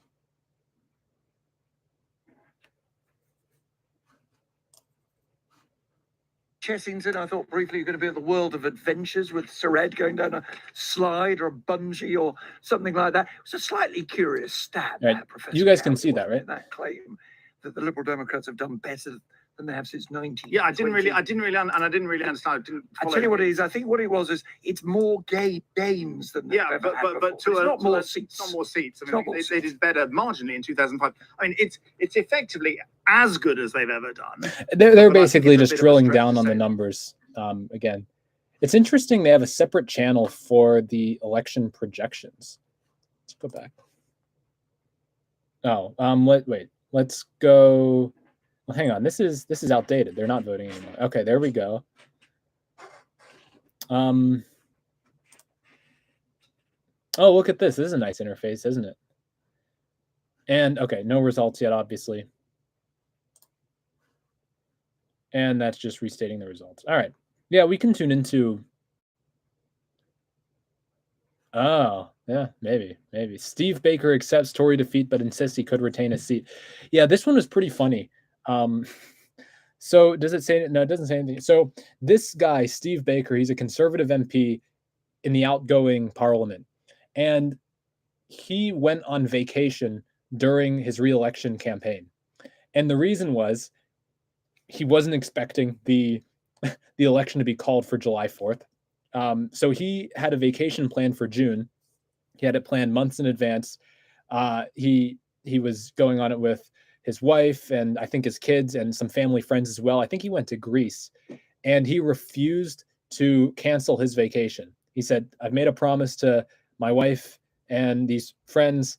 I'm going on my vacation. We can start campaigning once I get back.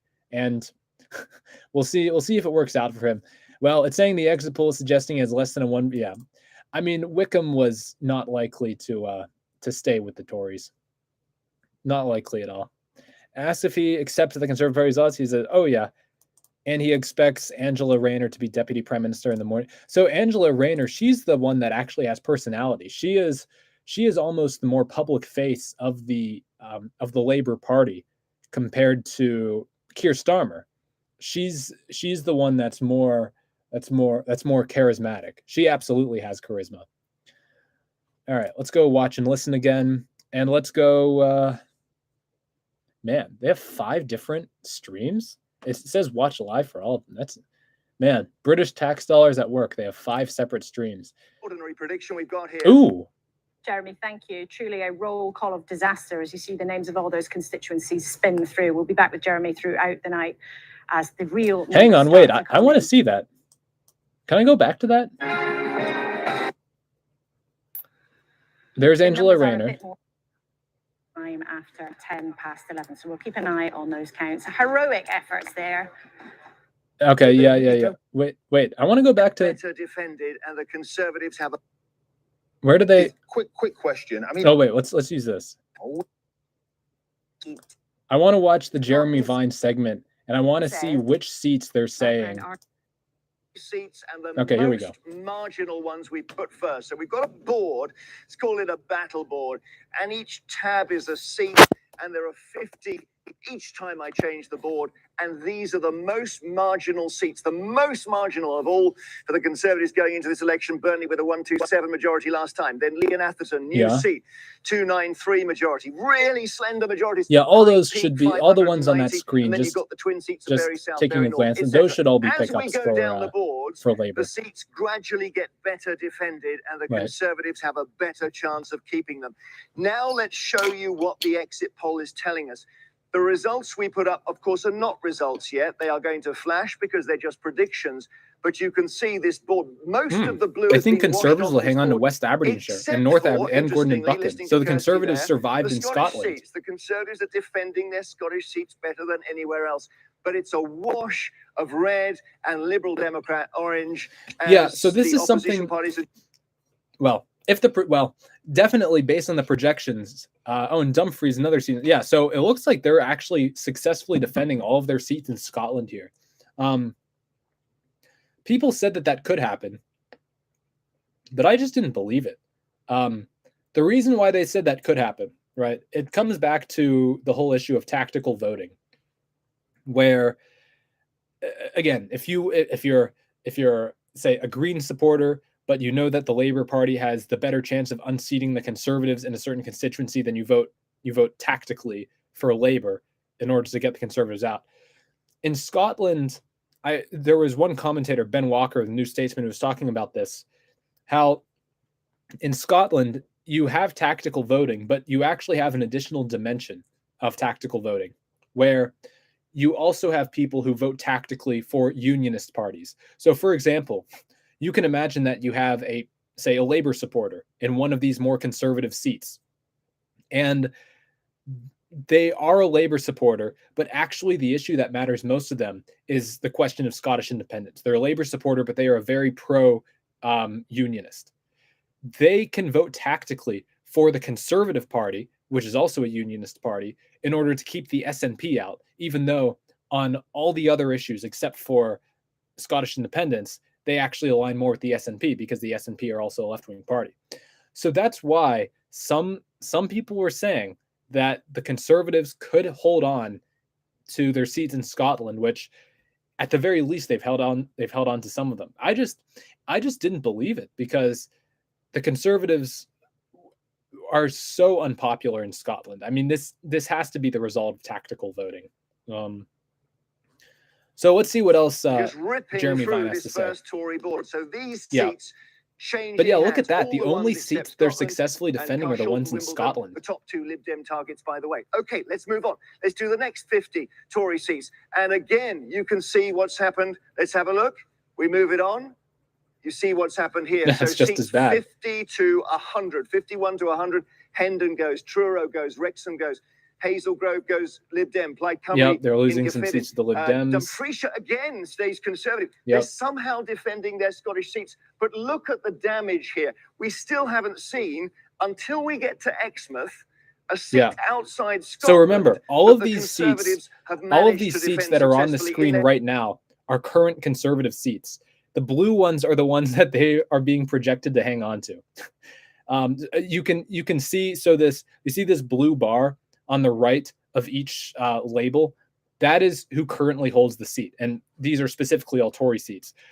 So Labour is projected to pick up a bunch. Lib Dem's going to pick up some. Conservatives not holding on to many at all. Their first 100.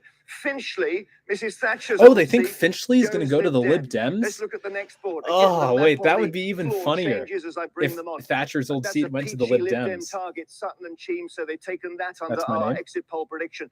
Woking, they take Brecon, Eastleigh. It's a phenomenal night for the Liberal Democrats. Yeah. Oh, wait. There's the Chancellor seat. But look at the red going down the board. Godalming and Ash projected to go to the Lib Dems. In England at this point, and we're still in the first 150. Oh, wait. Monmouthshire, they hang on, so maybe they don't get wiped out in Wales. Have a look at seats 151. Oh, they have Montgomery, sure. Okay. Where will the Conservatives start to mount a defence in England?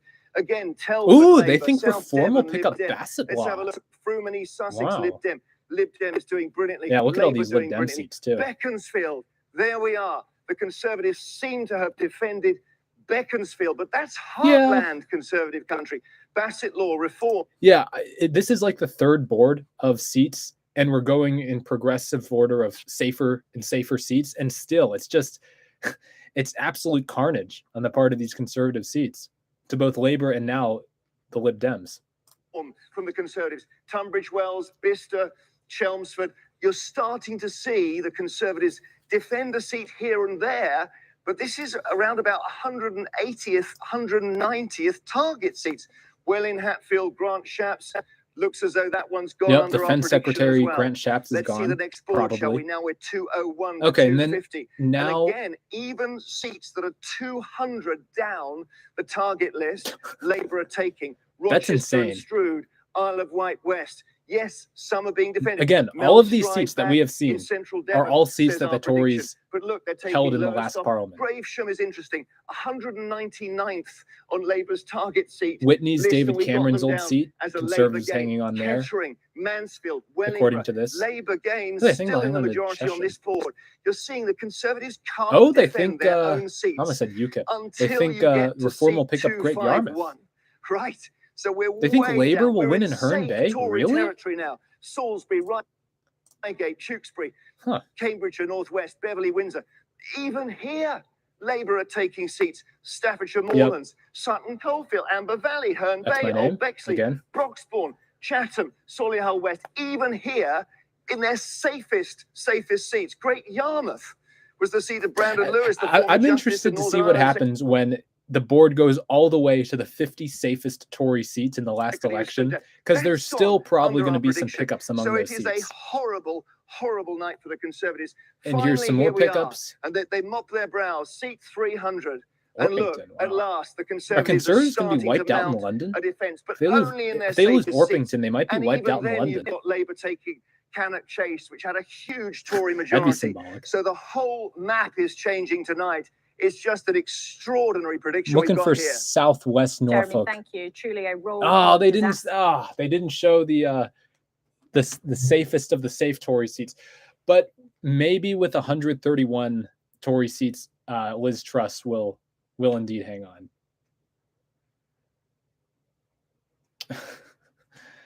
Michael Sutton watch party in MS1 HSC classroom. Oh, that's pretty funny. Yeah, maybe someone will lock in. That's pretty good. I don't mind at all. All right. So that's what Jeremy Vine has to say. Let's go back to the main page on the BBC. See if there are any more updates.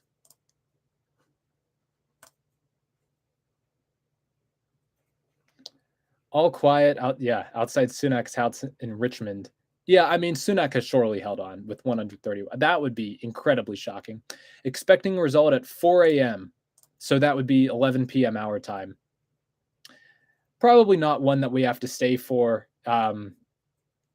Oh, there's actually no more updates. It's surprising. Probably not one that we have to stay for. Sunak is almost certainly going to win. The one that I care the most about is Nigel Farage. I just want to see Nigel get the victory. I mean, this means so much to him. He's arguably the most influential British politician in the 21st century who was not the prime minister, right? I mean, you think about what happened with Brexit. If Nigel Farage is never born, I don't think Brexit happens. I think there was a window there, because even if it was, say, delayed a bit, and the UK referendum was held like 10 years later, I think the pandemic would have thrown a lot of things off. I mean, if they had held the referendum a few years later, then the pandemic would have interrupted it. But if Nigel Farage wasn't the guy to lead the UK to leave the EU, who would have taken his place? I mean, who in Nigel Farage's faction historically has even come close to his charisma and his popularity? So, I mean, I think Farage is one of the most influential people in British history. I really don't think that Brexit happens if Nigel Farage is not born. And I don't think that's something that you could say about a lot of political events, especially for someone who's never been leader of the country. I mean, my gosh. Okay, there's Sunak with his extremely wealthy wife. Okay. They haven't said anything about when the first results are coming in. I guess we can tune back into the BBC. There aren't really any updates going on. People are just counting. Legacy for an incoming government, frankly, since the Second World War. But it'll be Labour's problem in the morning, won't it? It certainly will be Labour's problem in the morning. But, you know, the legacy that the 45 government inherited wasn't due to the failures of a Conservative Oh, that is party. something I have to talk about. Due to the fact that we had fought and won a world war. You cannot say the same about this legacy. All right. We just have partisans here. So, us, yes, but which constituency is going to be the first to declare? So, let's. Very funny. I'm probably more entertaining than the BBC. So let's go. Let's share. Wait. Does the BBC have their interactive map yet? Does the BBC, because once we have that, man, BBC falling down, this surprises me. If they do have it, it's not apparent. All right, so we're going to go to the Guardian. So we're going to share screen, Chrome tab. Let's go back to the Guardian, because I want to point out some constituencies here. Oh, I have to do this. Okay. So I was talking about this a little bit before the exit poll came out, but the order of the constituencies that come out is, I mean, it's going to be extremely funny, because the order is going to be basically the most suspenseful that it could possibly be, because again, the safest Tory seats in the previous election will not be called until later at night, because again, on average, they tend to be much more rural seats, much larger seats geographically, and so it takes longer to count. The first seats historically that get declared are in the Northeast, here in this area. So we have Newcastle upon Tyne, we have Sunderland, and what has happened before is that Newcastle upon Tyne, here along the River Tyne, and Sunderland here along the coast, they compete to see who can be the first to declare. Is it going to be a constituency from Newcastle or a constituency from Sunderland? In 2010 and 2015, Sunderland won the race, and it was this seat specifically, Houghton and Sunderland South, that was the first to declare. But it declared like 10:40, 10:45 their time. So, and their time. So for whatever reason, it's gotten slower over the years.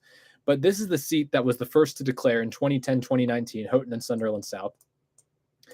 And it was, well, they've redrawn it a little bit, but it was Newcastle upon Tyne Central that was the first to declare in 2017 and 2019. And I mean, these constituencies, the reason why they're the first to declare is they've completely optimized their methods of vote counting. They just have the most efficient system, but they race each other. They want to be first. Each one of these constituencies actually wants to be first. The interesting thing is in 2019, the constituency that should have come first is it's not. Is it this one? It was this one. So this is Blythe and Ashington. It's been redrawn. It was called Blythe Valley. But this is the constituency that should have been first in 2019, but they had to do a recount of the vote because it was so close. And the Conservative actually narrowly edged out the Labour candidate in that seat. So it could actually be this one, Blythe and Ashington, that's the first seat to be declared. But again, what's going to happen is Labour is going to have a huge lead early on, and the true scale of the Conservative defeat in terms of which seats they end up losing will not be declared, will not be known and literally declared until later. So, yep. So we're still waiting. Proportional. Does it have the previous result? No, I don't think that one does. All right.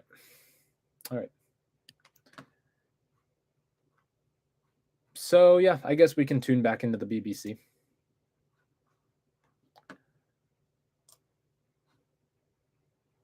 Right. So we're sharing the Guardian. Let's go back to the BBC. Any updates? Could Hunt be the first chancellor in modern history to lose his seat? The exit poll suggests there is only a 19% chance of him keeping his seat. Yeah, I mean, that sounds about right. Pretty sure. Oh, come on. Most of the projections had Jeremy Hunt losing his seat.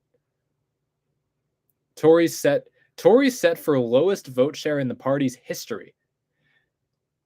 They haven't said yet what the vote share actually is. They've said the number of seats, but they haven't said what the actual vote share is. And this is the other thing that's interesting, is that its seat tally might be affected by the party's vote falling more heavily in seats where they were previously strongest, a pattern that is largely because support for reform has risen the most there. Yeah, so areas where the Conservatives did okay or didn't do well, they're actually not going to fall by that much. One, because the reform phenomenon wasn't as strong there, but also because they simply didn't have as far to go down, right? If the Conservatives are falling, if their vote share is falling nationwide by 20%, then in a constituency where they only got 15% of the vote last time, they literally can't fall by 20%. Or, if their vote share was 25% last time, is it really going to fall to 5%? Probably not, right? It's probably going to fall maybe to 10 to 15%. But in the areas where the vote share previously was 60%, it's going to fall by more than 20%. Because again, remember, 20%, they're saying, was the average swing away from the Conservatives nationwide. So you have to have, just mathematically, a bunch of constituencies where the swing is much more than that. So you may see seats where they previously got 60% of the vote only get 20% of the vote, and maybe Reform or Labor picks that up. And the effect of that, especially in seats like that, right? In a seat where the Conservatives previously had 60% of the vote, and they are the ones that are falling, the threshold to actually come first in that constituency is very low. You might see Labor, Reform, the Tories win seats on like 25% of the vote share because it's just that evenly split. Mortgage rises look to have hit the Tory vote. It appears the Conservatives have suffered heavily in places where more than a third of households have a mortgage. A reflection perhaps of the damage done by former Prime Minister Liz Truss's fiscal event. Meanwhile, Labour's vote is up more in seats where a large part of the population say they're in bad health, a measure of relative deprivation, and in places where more people. That's not surprising. The party also seems to be advancing strongly in Scotland, but less well in Wales, where they're in power. Yeah, I mean, I guess they're still going to get almost all the seats in Wales.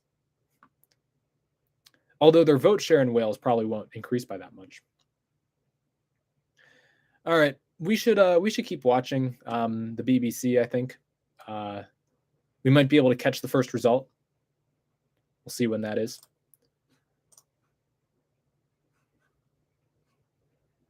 Come on. And this referendum will be significantly Is this harder live? to make. Yeah. John keeping us honest there. No question about that. Telling their own story, even from the exit Oh yeah, here we go. poll. So here are the Daily Mail. pages. Labour set for historic landslide. It's tough for these newspapers, right? Because they have to publish the night before. They publish after the exit poll, but basically before any of the results actually come in, because they have to get this stuff printed. So it's tough sometimes to write the headline. Now, in this case, the result is clear, so it's pretty easy. There. And we've got the Sun. Britain sees red. Exit poll gives Labour huge 170-seat majority there. So the Sun actually sort of coming out and endorsing Keir Starmer yesterday. The Daily Telegraph is also suggesting on its front page that it's going to be a Labour landslide. So the front pages clearly reflecting the views of that exit poll. And we'll show you them when we can. For some reason, they weren't firing, but all the newspapers so far, their front page is predicting a Labour landslide indeed. Yep. All right. Okay. So this is in Blythe. Joined us here. So they're covering Blythe a the lot. Liberal Democrats So maybe they do deputy think leader. that Hello. that constituency is See going to be Andrea the first to Leadsom declare. as well, standing down in South Northamptonshire. But it's good to have you both, and Wes Streeting from Labour with us too. Daisy Cooper, first of all, the exit poll is suggesting that you're going to be up 53 seats. So falling off pedalos, cycling, at great speed down hills in Wales, swimming in sewage. That all makes sense. It worked. Well, it does look like we're on course for a once-in-a-century result for the Liberal Democrats, and I think that is testament to the phenomenal leadership of Ed Davey, who has lit up this campaign, and our positive vision and our plans for how we want to save the NHS and fix social care. So those antics got you the airtime. It should be there. Maybe it just takes a minute. Doing all those Maybe that's the BBC loading. And got you a voice when it came to trying to get your message out. It worked. It worked. And the fact of the matter is, we've said time and again that whilst we don't take ourselves that seriously, we do take our politics very seriously. And with every single one of those stunts, there was a very serious message about our plans to, end the scandal of raw sewage dumping, to fix the NHS, to put mental health practitioners into every single school. We have talked about the NHS and social care week after week after week, and many of those stunts have helped us to do that. Except that if you actually look at what we're forecasting, maybe it just takes a little bit for the BBC. In the north, we're suggesting that after your it starts share playing hasn't gone up at all. In the south, it's gone up by 1%. In London, it looks like it's fallen by 1%. So actually, it looks like what's happened is you've been better at concentrating where you campaign, and you've benefited greatly from the Tories crashing down to earth. But actually, our numbers so far don't suggest that all those pedalos and kayaks and water slides made a big difference in persuading voters actively to go to you. Yeah, the Lib Dems. Look, we've got a first past the post voting system in this country. It's a broken system, but it's a system. The Lib Dems, the leader basically did a bunch of stunts. Like he went on roller coasters, he did bungee jumping, just to try to get, to appear interesting, I guess. I could respect it. I guess he just doesn't take himself too seriously. That was his explanation. And yeah, nothing wrong with having a bit of personality, I guess. Lib Dems forecast to do really well. Really well. We'll see what their ultimate vote share is. Okay. I guess we can keep playing. That we have, and we've been very clear, have been the key challenge. To the likely Lib Dem gains. We did ask some people to vote tactically for us, as well as to vote positively for our vision on the NHS and social care. All right. Daisy Cooper, thank you. More from you a little later, and from Andrea Leadsom and Wes Streeting too. Right, well, let's show you our cameras right around the country. We are at every single count, I believe. You can see all the amazing pictures there. Counters hard at work, and they have cameras at every count. That first result. Blythe Valley is looking promising, so Sally and Naga will be fighting it out. But Rita, I don't think they have cameras at every count. You've got some analysis of where things have really gone wrong. Okay, analysis of the exit poll. For for the Tory vote. Absolutely, Laura, but there's some interesting stuff about the Labour vote as well, actually. So what you can see here is some analysis based on the exit poll and what has happened to the share of the vote in seats that voted in 2019 for the Conservatives versus seats that voted Labour. Let's take a look at the Conservative seats first. Okay. So you can see the Conservative vote has plummeted here, down 28%. Oh yeah, look at that. Yeah. So there you go. So this is what I was talking about previously. 5 years ago. The Conservatives falling much further in vote share in the seats they previously held. The big winners here are the Reform Party, and that 18% is up on what the Brexit Party got last time. Labour's up a little bit, but only 5%. Really, one can only assume that has really hurt the Conservatives there, and that is what senior Conservative figures have been warning about in the last few weeks. Now, let's take a look at the seats that went Labour. So there you 5 years go. Ago. And here you the can Greens. See again a big drop in Conservative support. But this is the really interesting thing, that Labour has gone back a little bit in its own seats, down by 1 percentage point. And who are the winners? On those figures, Reform and the Greens. So it looks Reform has definitely taken some Labour votes. It looks like the Greens have also taken some Labour votes. Labour is only down by 1% here, but they should be up in these seats, but they're not.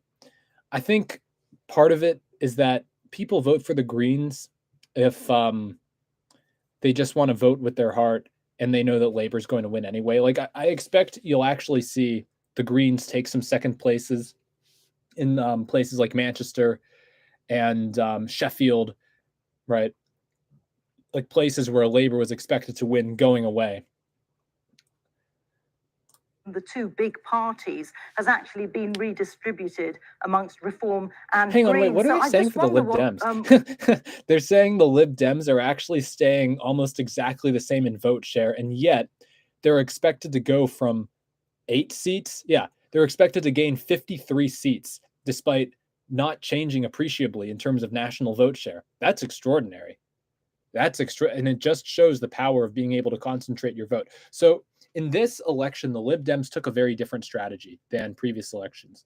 In this election, again, they sort of made this deal with Labour to say, here, in the Chancellor's constituency, for example, the Lib Dems, are more likely to win that seat from the Tories than Labour are to win that seat from the Tories. So the Lib Dems and Labour cooperate in that seat, right? Labour doesn't run much of a campaign in that seat.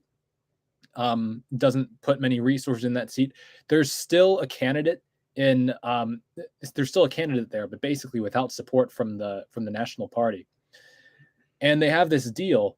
And then meanwhile, the Lib Dems basically put no resources into most of the seats that Labour are expected to win. There are a few seats that might be contested between Labour and the Lib Dems. Cambridge, for example, we'll see whether it'll be a Labour win or a Lib Dem win. I think Labour holds Cambridge currently. So we'll see if the Lib Dems have managed to pick up Cambridge. But yeah, on the previous election, they got something like 10% of the vote, and they got the equivalent of 8 seats with the current boundaries. They got 11 seats back then, but if you redraw the boundaries with after you redraw the boundaries with what they currently are, it's 8 seats. Yeah, and they're going to go from 8 to, under the exit poll, 61, despite having basically still 10% of the national vote. So they see the benefit in campaigning in very specific areas, putting resources in very specific areas. And I mean, by all metrics, Lib Dems are going to have a lot more votes than, a lot more seats than Reform, but Reform probably going to get a lot more votes than the Lib Dems. We haven't had the first result yet, right? Let me just check. No results yet. Let's keep watching. Bit of a flicker. I want to go back to a very substantial overall. Oh, wait. I shouldn't have skipped that. That my colleagues are. And Daily Telegraph bar is tiny. It's impossible to navigate. Wes, I wonder if I can force it to learn why we lost. I wonder if I can just jump in. I mean, nobody's taking away from you the things that you are saying again based on the exit poll, but these figures do suggest not a resounding enthusiasm for the party in those seats that voted for you 5 years ago. We'll wait and see what the results said. But I think I've said on the BBC before, I think it was on another election night, that Keir Starmer could literally be on his way to Buckingham Palace to be made Prime Minister, and pundits would be saying, oh, it's still a disappointing night for Labour. I mean, come on, give me a break. Yeah, I've had enough of this now after 4 years. 4 years ago, I don't mind saying, I would never have imagined that Labour could do this in one term. Yeah, I mean, never have imagined it. Regardless of where the expectations were, this is going to be an extraordinary result. Reform, seemingly. So this is live now. A very significant result for them, according to the exit poll, getting 13 seats. Their deputy leader, Ben Habib, has just tweeted, this is a huge bridgehead. This is politically seismic. I hope that we can show it to you, but we can show it to you. This is the beginning of the fight back for the nation state of the United Kingdom. That's what we like to see. So a very forthright and victorious message from the Reform UK deputy leader, Ben Habib. So before the election, Farage said quite clearly that he's not going to say what would be an acceptable result versus a disappointing result for him, except for the fact that just Clacton would not be enough. And obviously no seats, but if he got 0 or 1 seats, that would not be enough. He refused to say how much would be enough for him to be satisfied, but I think they're pretty happy with 13. That is more than almost all of the projections. I think Reform have overperformed. And we'll see what the national vote share is. Wouldn't it be something if somehow Reform got almost 20% of the vote? Let's find out and only got 13 has seats? Attempted to get a seat in Westminster 7 times before and failed. Yeah, and I suspect with all of the caveats around the exit poll, particularly when it comes to smaller parties like Reform UK, it would have really just given a huge confidence boost right the way through what was already a pretty confident Reform UK campaign. So I think a little bit later we're going to go from calm counting to something potentially more chaotic, and I suspect the move within Reform UK right now is pretty confident. So there is confidence then that Nigel Farage is going to take that seat. Ooh, we can't miss I think his victory chance, speech. Many people think, because of the wider political picture that he's had in the 7 times of standing. But you have to remember that in the previous parties that Nigel Farage has led, for example, UKIP back in 2015, they had a high vote share. They polled 4 million votes, but that translated to only 1 win in terms of seats. And the seats 4 million votes in 1 seat. In Clacton, with the former MP Douglas Carswell, who had, of course, defected from the Conservatives, and triggered a by-election, won it as Clacton was the UKIP, and then retained it at the 2015 general election. So when you take all of that into account, and the fact that Clacton has been at the centre of Nigel Farage's campaign for the past few weeks, he's been here a lot with rallies out in the town, making himself very visible. It feels like it's the best chance for Nigel Farage to get what has proved elusive for him so far, which is a seat in Westminster. But of course, for the party more widely, Reform UK. Yeah, the disadvantage that Farage had was that he's a nationally famous person with no local connection to Clacton. I mean, he's been to Clacton many times, right? Because it was the 1 seat that UKIP won in 2015. So he knows the town well, but he's a national candidate. And, some people might be concerned about that basically you have someone from, I think Nigel, his residence is in London, in Southeast London. There was some concern about basically a carpetbagger coming over to Clacton. Now, I think Nigel Farage is popular enough that this won't matter. I don't know if Richard Tice is from Boston and Skegness. I don't think he is. Suggesting with the exit poll will be on 170 seats going up. Liberal Democrats on 61.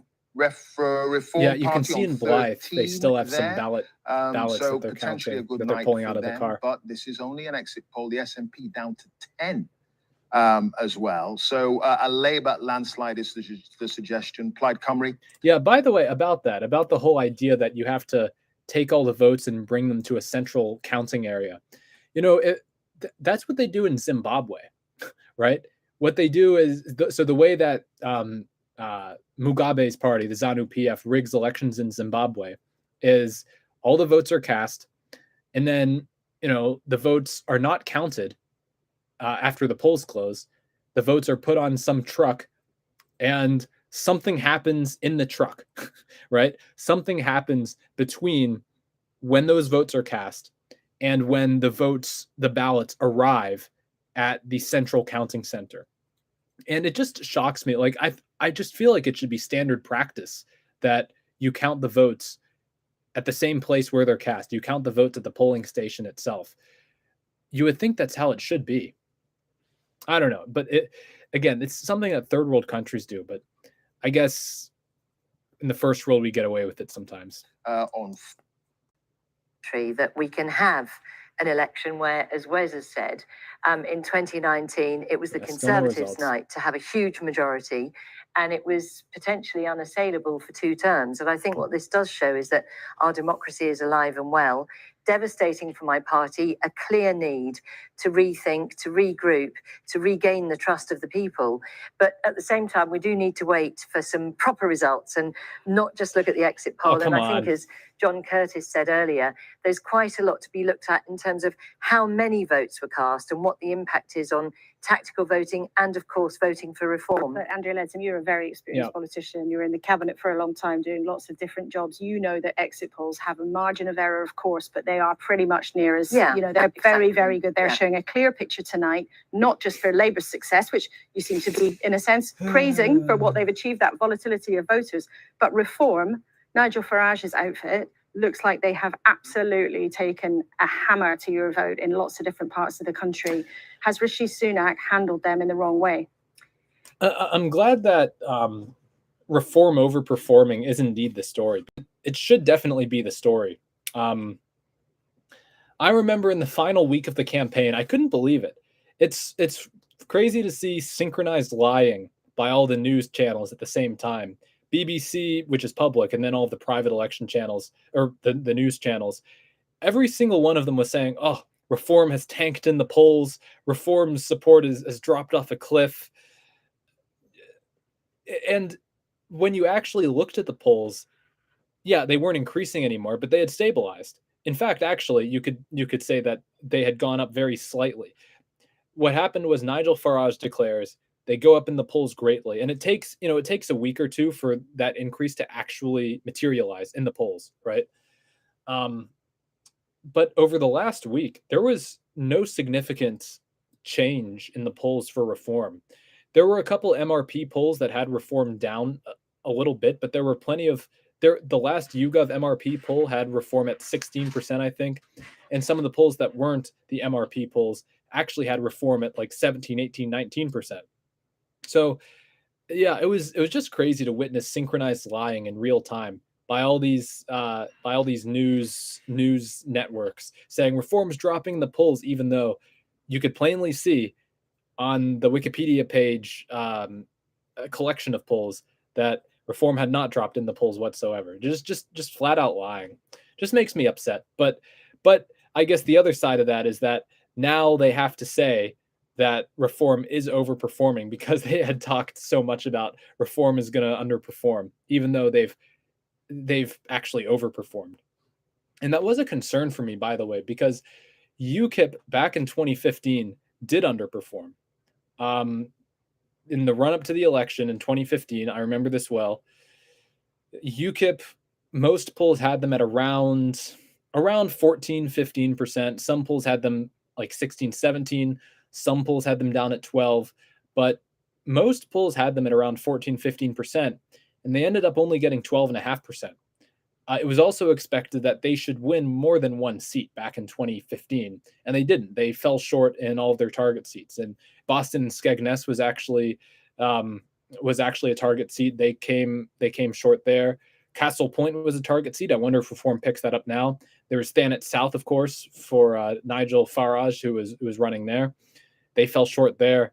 So UKIP actually underperformed back in 2015. Not, massively. They still got 4 million votes. They still got 12.5% of the vote, but there's no doubt that they did underperform. And historically, that the reason why they underperformed is attributed to people voting for the Tories because they wanted to prevent Labour and the SNP from forming a coalition. That was back in 2015. That was the big concern, was that there was going to be a hung parliament and that Labour and the SNP would form a coalition, and that would all ultimately break up lead to the breakup of the Union after 400 years, right? And that drove quite a few people to the Conservative Party in the last few days of that election cycle. And I suspect a lot of people who were maybe going to vote for UKIP ended up voting for the Tories because it's like, well, we don't want Labour SNP, so let's just get the Tory seat count as high as we possibly can to prevent that from happening. And what do you know? Well, everyone does that over the entire UK, and the Tories ended up with a narrow majority in 2015. So that's why I was a little concerned about reform. You know, would reform perform? Would they actually score even in line with the polls? I had some concerns that they would underperform, just like UKIP did in 2015. But it looks like at the very least they've performed appropriately. And in terms of seat share, they've overperformed.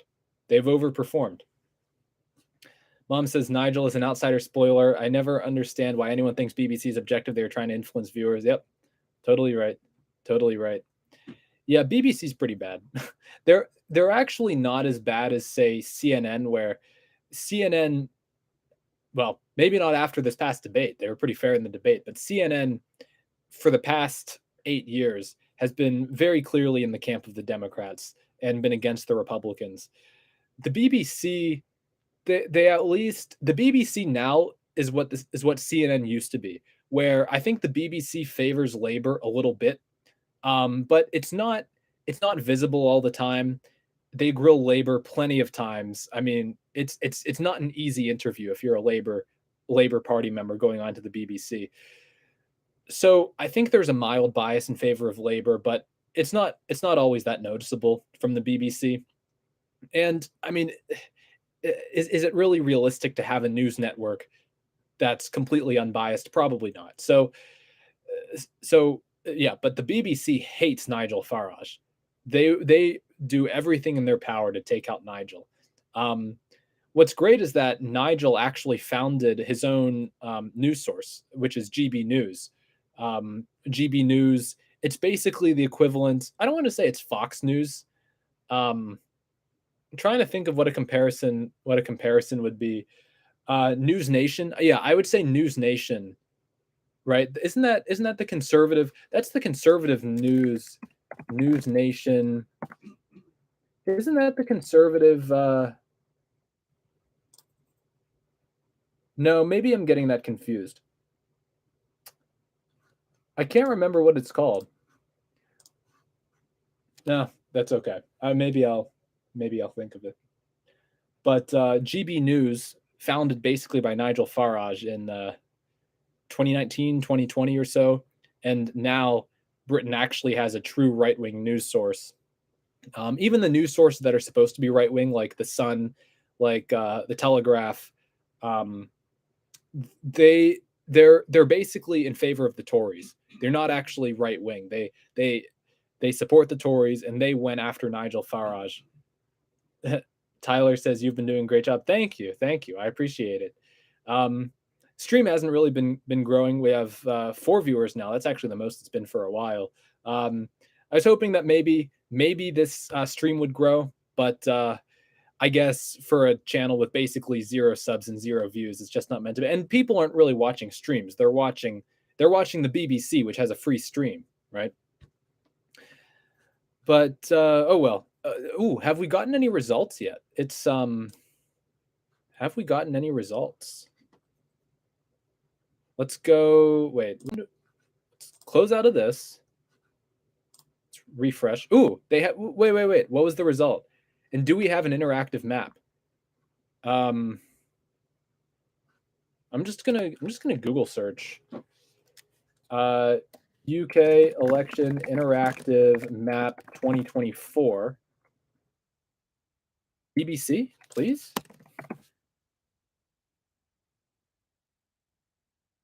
Where? What? I don't believe this. They have to have an interactive map. Hang on.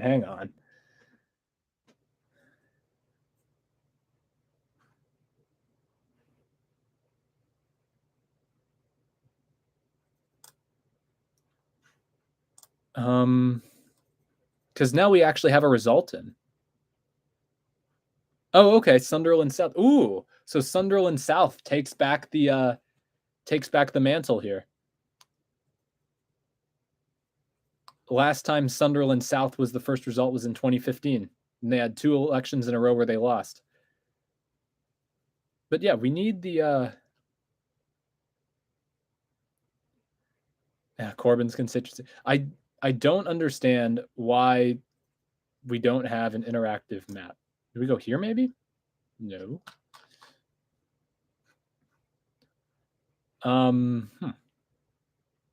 I couldn't find it in the Google either. Maybe they're having problems. Maybe they're still saying, all right, well, let's go to the Guardian map, and I will be able to show that there, and I'll be able to show you where Sunderland South is. Guardian. Tyler asks, will this election carry over a few nights like Arizona 2020? Haha. No. So, okay, and there you can see the one result that's in. So the interesting thing about this result, and let me actually go to the Guardian, which is the map to prove my point. So look, you can see 650 constituencies. They all count separately. We have one result in Houghton and Sunderland South. Labor candidate went up by 6 points. Reform 29% in Houghton and Sunderland South. Dang. Wow. Huh. Okay. Conservatives down to 14%, down 19%. And look, the Lib Dems actually lost support. Greens up a little bit. So Labor went up a little bit. Reform 29%. I mean, that is a huge second place for Reform. Could Reform actually pick up one of these seats in the Northeast? That would be extraordinary. I would love to see that. But the point is, so in response to Tyler's question, is that Houghton and Sunderland South has declared it's done. There's no more votes to be counted there. They counted the votes extremely rapidly. It's done. Bridget Phillipson is the MP. And that is how the UK works, is each area counts separately. And they give you the full result in that constituency once they've actually counted all the votes. So it's very different from here in the US, where you get a trickle of results in. So in Arizona, for example, you get a trickle of results very steadily. They count all the early votes, then they count the election day votes, then they count the mail-in votes. But here, they declare the result once they've finished counting all the votes. The last constituency for the last few election cycles to come in is actually this one here, St. Ives. And we can see it says the result is expected Friday at 5 a.m. I assume that's British Standard Time. And the reason why this constituency takes the longest, let me see, does it show it? Oh, yeah. Oh, dang. You can see it's covering it up here, but there are some islands here called the Isles of Scilly. Very few people live there, but some people do live there. They have to transport all of those ballots to the central counting center over here on the mainland. And they don't have an airport over in the Isles of Scilly. So they have to transport those ballots by boat over to the mainland. And so that's why this constituency, St. Ives, has historically been the very last constituency to declare. But you can see, even the very last one is expected. It says Friday, 5 a.m. British Standard Time. And today's Thursday. So that's like, wait, really? 5 a.m. British Standard. Maybe they're going a bit faster. Friday, 3:30. Yeah, maybe they're going a bit faster. We will know the full result by late morning tomorrow. We will have every single constituency in by late morning tomorrow. Man, I want to analyze this result more. This is extraordinary. Let me see if they're... No, they do their ballot adjustment in the back of the truck. Yeah, right. Yeah. Again, that is literally exactly what Zimbabwe does. And it's how Mugabe and his successor Emerson Mnangagwa have rigged the elections just over and over again, even though it is clear that ZANU-PF, Mugabe's party, they still get an awful lot of votes. But no doubt in my mind that they rigged the election too. And I can say that because Zimbabwe can't do anything about it. They can't shut my stream down. Okay. Houghton and Sundar, turnout 51%. Turnout 51%. Yeah, they've redrawn the boundaries a little bit. That turnout's low.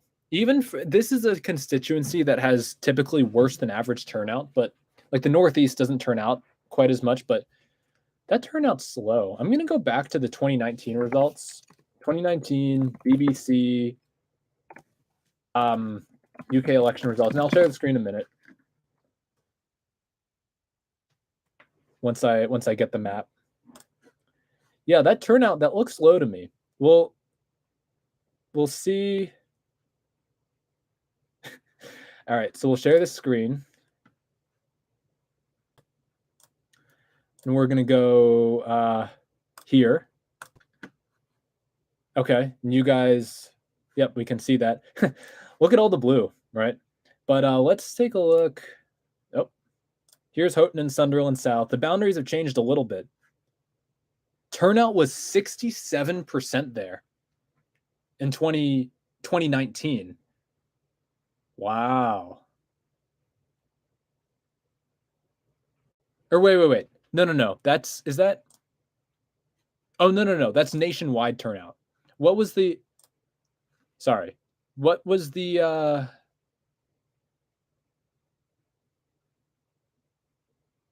Does it say the turnout? Oh, here it is. Wait. Yeah.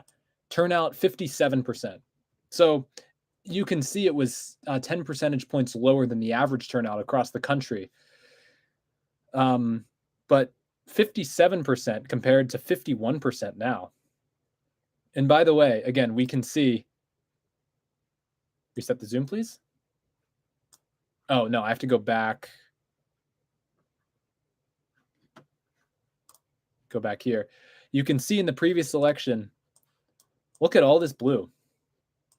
All this blue. And in the core labor areas in the north and even in the West Midlands here, so much blue. And here are the results. Conservatives 365, Labor 203. Yeah, so turnout was low. So maybe there really was some apathy on the part of the Labor vote.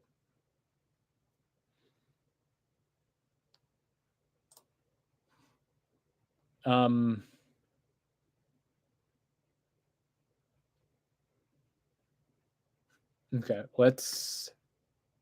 wait, I gotta, let me share my screen again. Why do you think this? Yeah, again, I think, Starmer gave people something to vote against, but he didn't give anyone something to vote for. I mean, maybe it's true. Maybe Starmer really didn't have the personality to actually get out the vote. Yeah, it's hard to say. Tyler says, headed for a walk, so I'll be heading off the stream, but you've been very impressive. I even had my dad hop on earlier to see your skills. Keep it the good work. I appreciate that, Tyler. I appreciate it. They should hand out free stuff to people who leave the polls. I don't think that's legal. Yeah, I don't think that's legal. Is that legal? I don't know. I think here in the US, once someone is in line, you're not allowed to give them anything. But if they haven't quite reached the line, they haven't reached the queue, as the Brits would say, I think you're allowed to give them to give them water, for example, or give them a sandwich. I think. I don't know. Yeah, but that turnout's low. There's no doubt about that. Okay, so let me go back. Let's close that out and let's share this. Any updates? Labor wins in Sunderland South. Reform crushed the Tories in that seat. Okay. What? And yeah, no more results. Where is this interactive map? BBC results live map.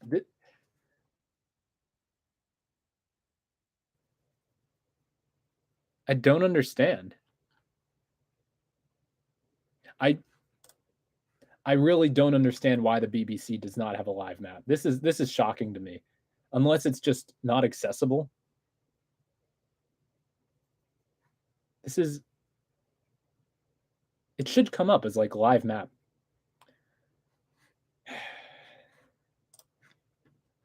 All right. Well, we'll just have to stick with the Guardian then. But we do have our first result. Stop sharing. Go back to the Guardian.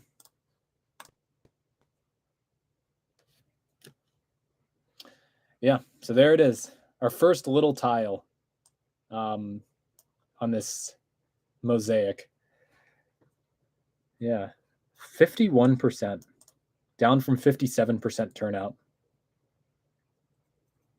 Conservative vote share absolutely collapsed. Fell by more than half of what they had before. Down to 13.8% in Houghton and Sunderland South. Reform, 29.2%.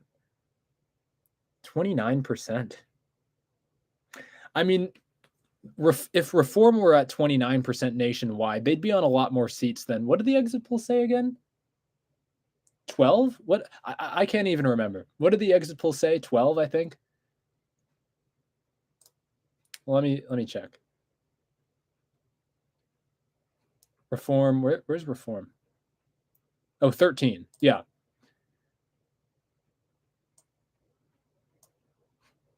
Yeah, I'm very happy with that vote share for Reform. I mean, this is an area that I'm not surprised by. So Sunderland voted by a margin of 61 to 39 to leave the EU. But, I mean, UKIP was never even close here. And I guess Reform's not close either, but 29% is still more than I would have expected for Houghton and Sunderland South.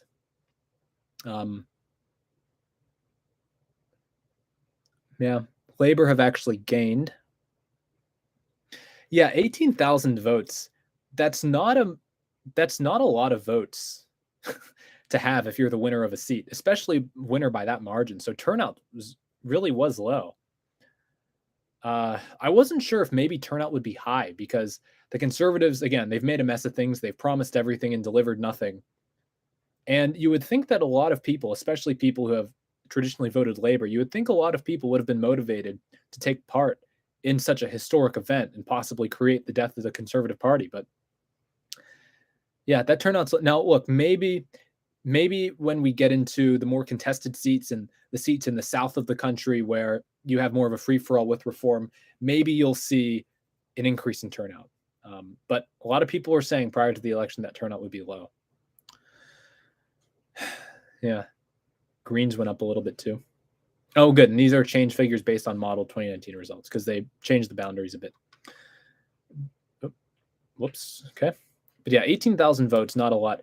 And for reference, by the way, in terms of the actual size of these constituencies, each of these constituencies has a population of about 100,000. Almost exactly 100,000 because there's 650 constituencies and the UK is like 68 million. So it's a little bit more than 100,000. And the electorate is like 70,000.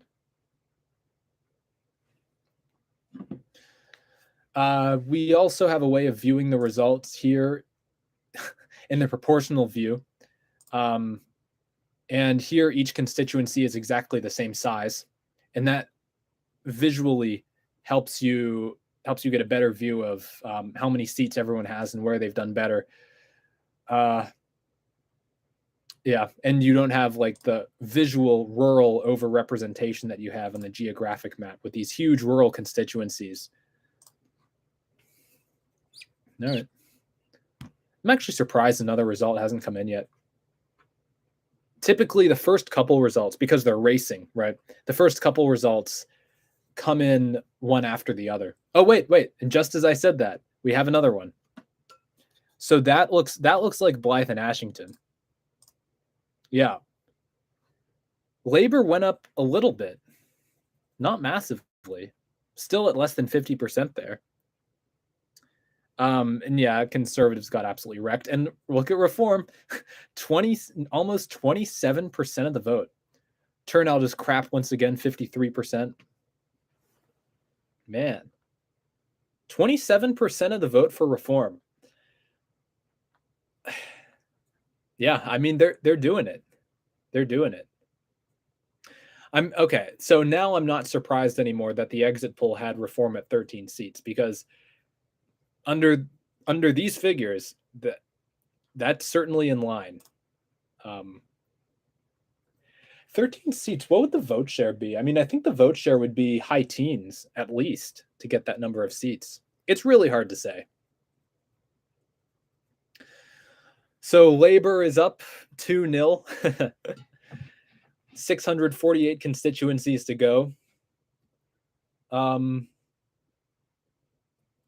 Yeah. And the Conservatives are probably never going to take... The Labor has the lead, and they're not going to lose it.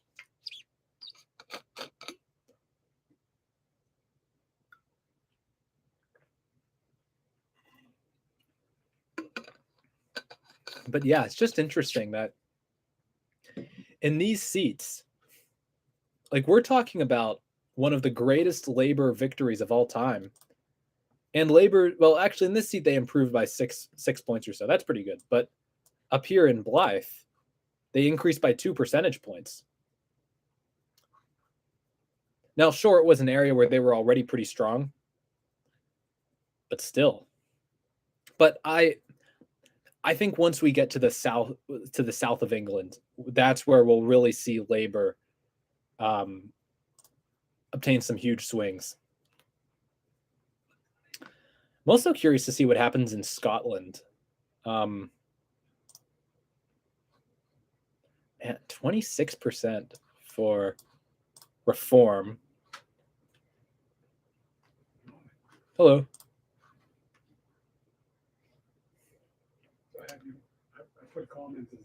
Oh, yeah. Since listeners may not be British or not know anything about the positions of the various political parties in England, please explain the differences between the various parties. Yeah, I talked about this a little bit before.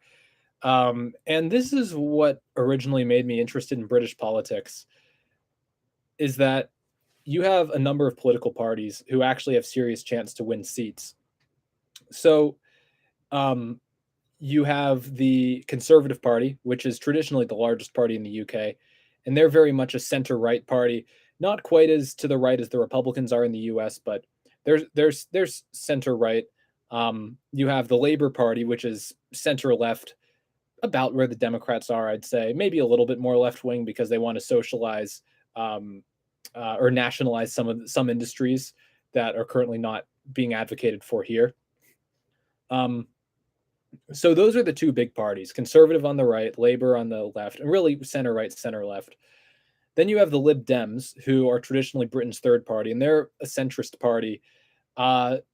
Their vote share has fluctuated a lot, but the Lib Dems are basically who you vote for if you're center to center left and you're a more affluent progressive who doesn't want to vote Labour because, you know, only poor people vote Labour, right? And ethnic minorities. Name some famous historical conservatives in Labour. Yeah, so, well, the famous historical conservatives are Winston Churchill was a conservative.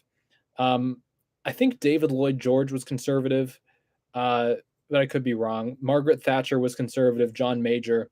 And then the recent PMs, the last 5 prime ministers have all been conservative. David Cameron, Theresa May, Boris Johnson, Liz Truss, and Rishi Sunak. Who else is there? I mentioned, yeah, Margaret Thatcher and John Major. And then, you know, before World War II, I don't know quite as well. Some of the famous Labour prime ministers, Clement Attlee is probably historically the most significant, but you also have Tony Blair. I don't know if Neil Kinnock was ever prime minister, but he's another one. So conservatives have arguably held the advantage against Labor since World War II, marginally. But I mean, Tony Blair was in power. The Labor Party was in power for many years, for like 12 years. And the Conservatives have been in power for 14 years. So who knows? Maybe we'll see Labor be in power for a bit longer.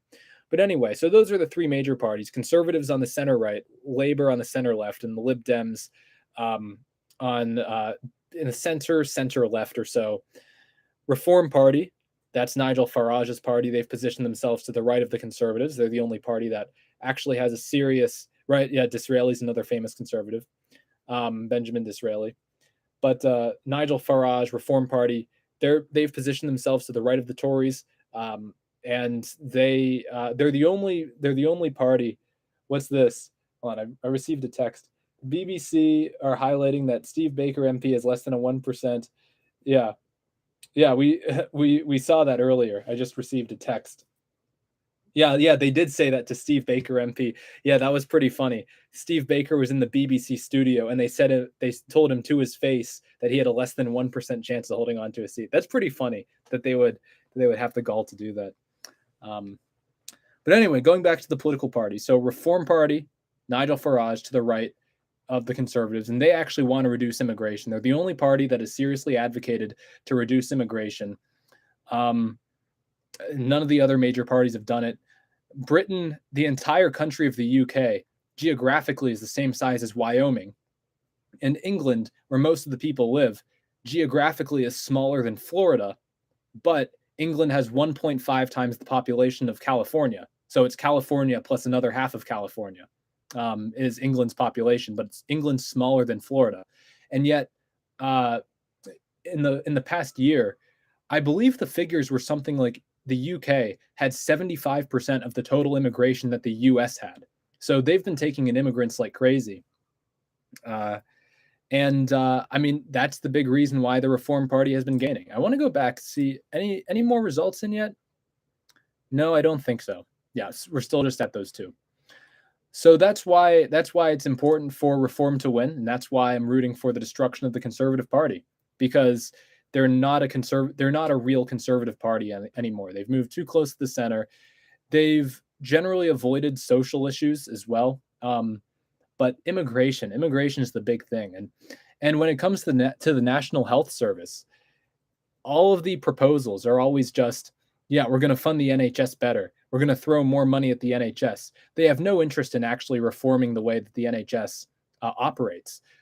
Except Reform has. Nigel Farage has said, hey, we need to take some components of the continental systems in France and Germany and introduce a private component to the NHS just to see if it would operate a bit better. And, then the entire political class accuses him of offering to sell the NHS to the American healthcare companies, which is ridiculous. But Nigel Farage is the only one who says NHS is just a bottomless pit that we just throw more and more money into. And what's the actual end goal here, right? You can keep throwing money at the NHS and maybe you would achieve better outcomes, but you can't, and this is the problem with government health, is that if you have an NHS, there are no indicators to say, okay, it's funded enough now, we don't have to throw more money at this every 5 years. Because anytime, let's say you fund the NHS a little bit better, you get to fund procedures that currently weren't funded and that are medically important, which is great for the patient, right? And great for the doctor.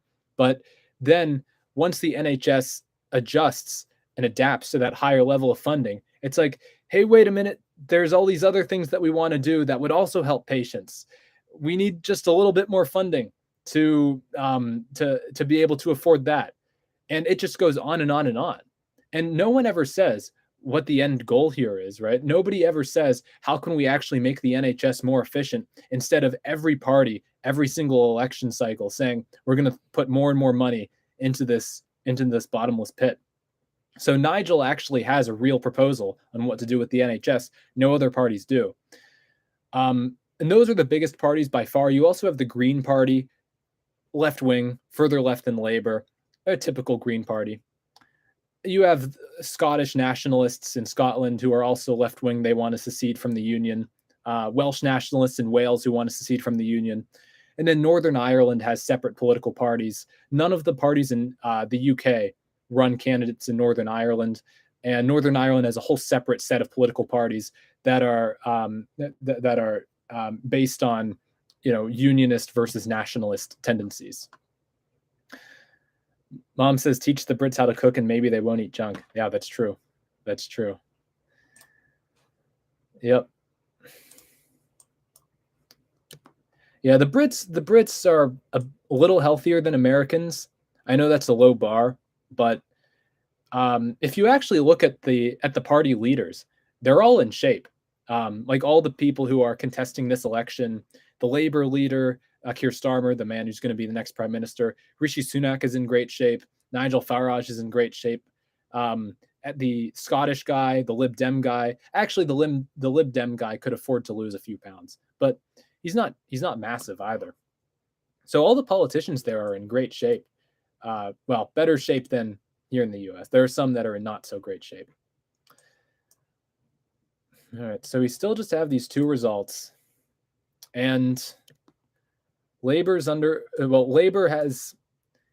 underperformed in terms of turnout and in terms of number of votes, but they've gone up slightly in terms of vote share. I think Reform have overperformed. The Conservatives we always knew were going to collapse. Look at the Lib Dems falling by 3% here. Again, it just shows the Lib Dems are going to gain almost 60 seats. Well, like 50 seats. But here in these constituencies that they're not contesting at all, well, barely contesting in name only, they're actually dropping in vote share.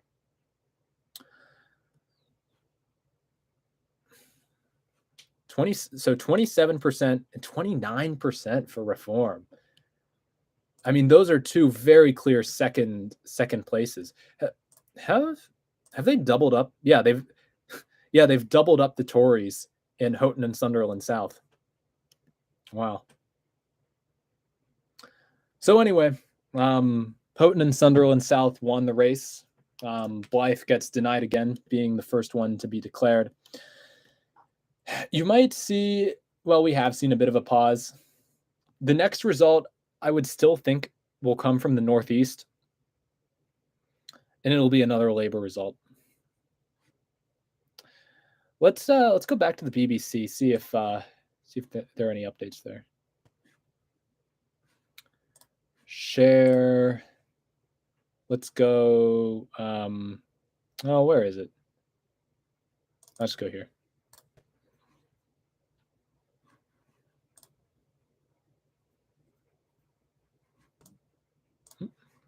Okay.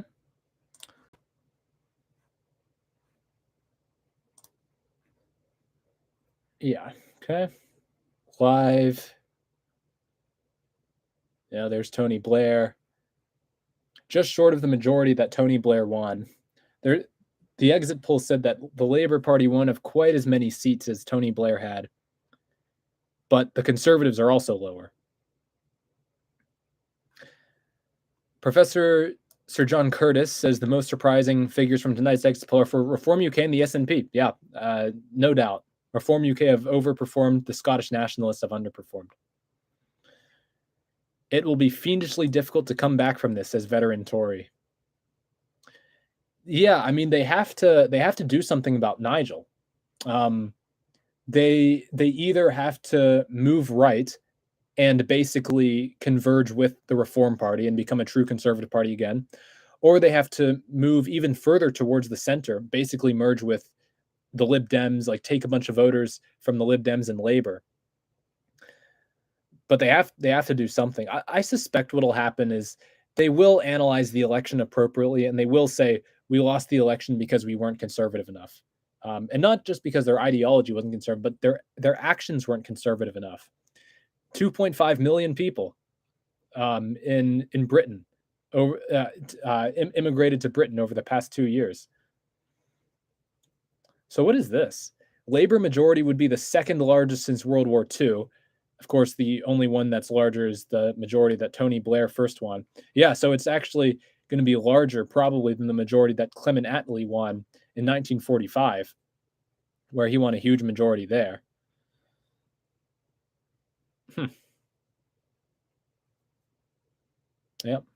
Yep. And we can see Boris Johnson had a pretty big majority, 81. And Labor have basically doubled that. They've more than doubled that, according to the exit poll.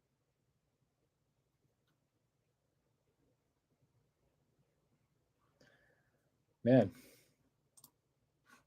Still waiting on more results. I hope there isn't too much pause. What are we at? We're at 6:50. So we're 11:50 UK time.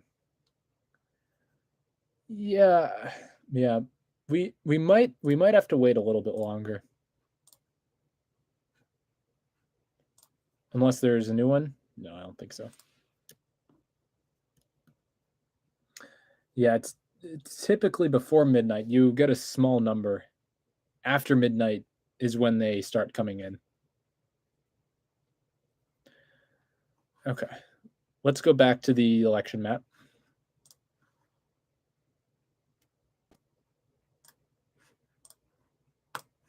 No, not that one. This one. Yeah, good.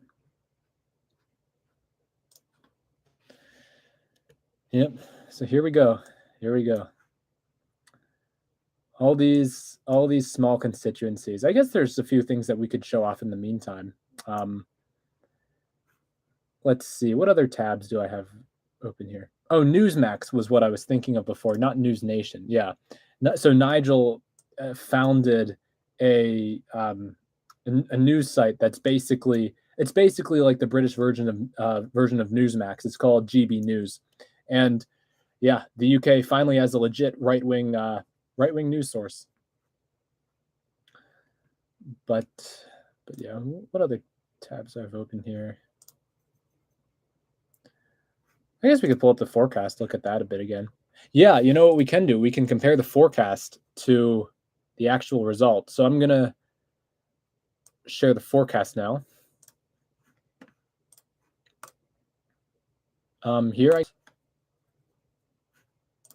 Yeah, so again, this is the forecast from the New Statesman, Ben Walker.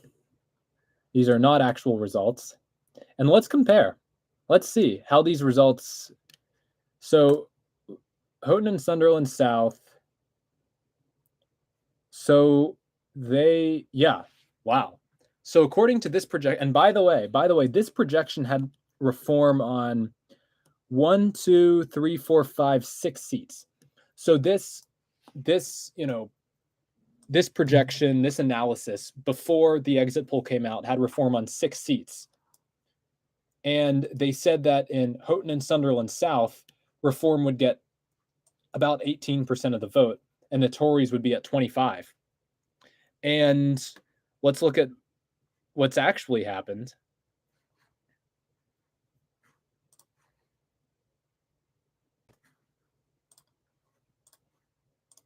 What's actually happened is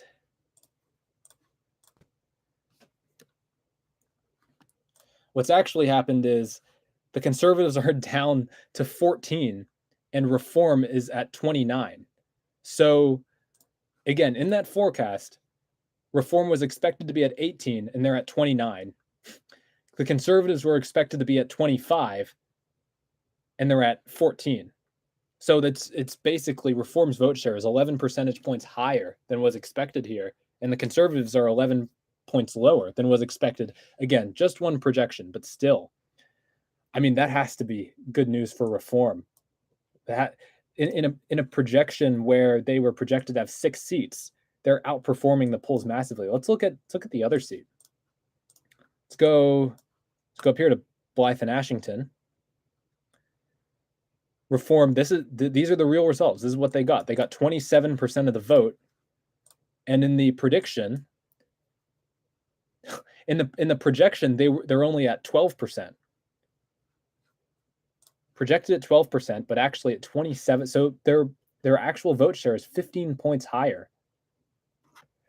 I mean, Nigel has to be looking at this, right? He has to be seeing that Reform are massively overperforming. Now, who knows? Maybe it'll just be isolated to the Northeast. Northeast is a very, it's a very labor area. It's a labor stronghold, but it's also an area that voted very heavily to leave the European Union. And even though the left-wingers are probably a majority up here, there's a lot of more traditional labor voters who just refuse to vote for the Tories. But they're fine with voting for Nigel. And wait. So in the Conservatives in Blythe, man, that is absolutely crap.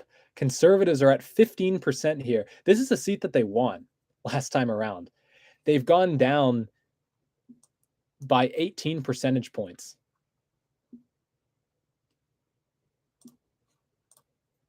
Yeah, man. And they were expected to get 25%. They're actually at 15%. So, yeah. The Tories, if I was the Tories, I would be very concerned right now that maybe the exit poll has even overestimated Tory support. Because, again, in the projection that the Tories, you can't see the number, but the Tories were projected, according to this guy, to get like 114 or so seats. And the exit poll has the Tories doing better. And yet, in the getting like 130 seats, but in the two results that have been declared so far, the Tories are massively underperforming.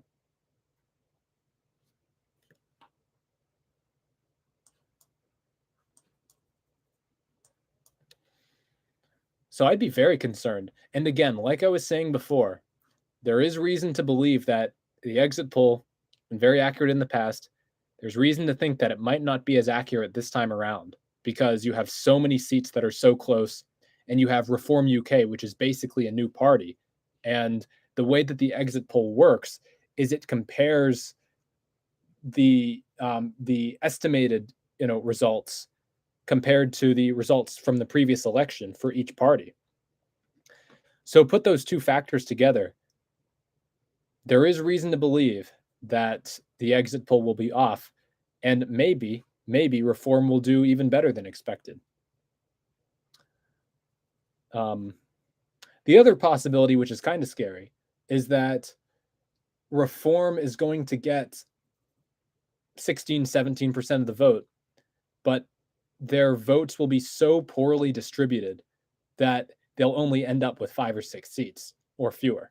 That's the worst case scenario. And that's the thing, because if Reform is overperforming in the Northeast, the question is, does that mean that they'll underperform elsewhere, right?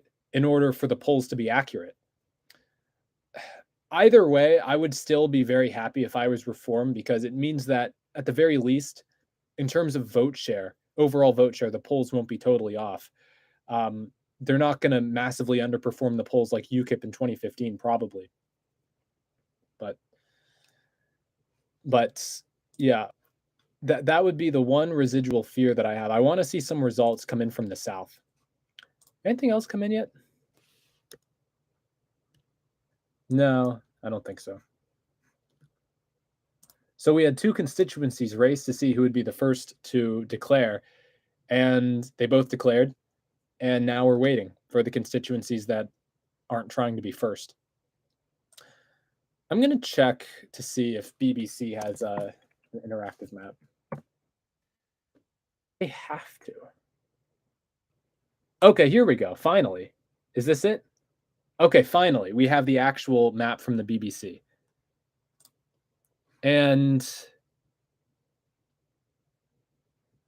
wait, really? It's actually, it tells us less information than the Guardian map. So maybe I'll just stay on the Guardian. The BBC map shows who won, but it doesn't tell you the margin by which they won. You have to click on something separate to see the full results. Yeah, okay, so that's annoying. So I guess I'll just keep it on the Guardian.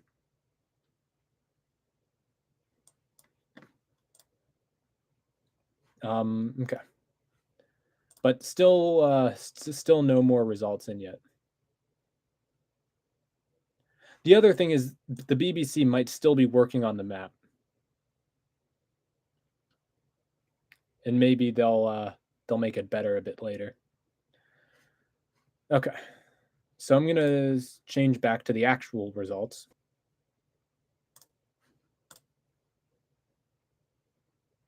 Here, I'm already in.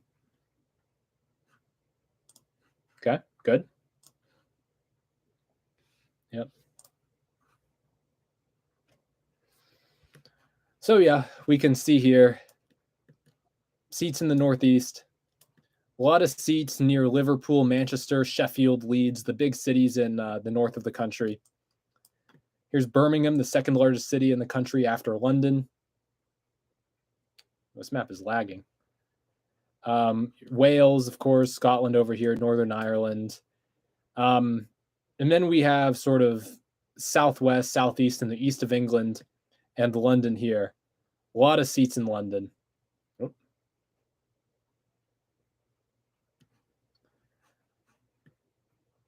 And yeah, it's crazy to think that each one of these districts has 100,000 people on average. And England itself is smaller than Florida. Yeah, population density in England is even higher than it is in a European country like Germany or France. Let's go to the BBC. Let's see what updates they have on their feed. Let's go here.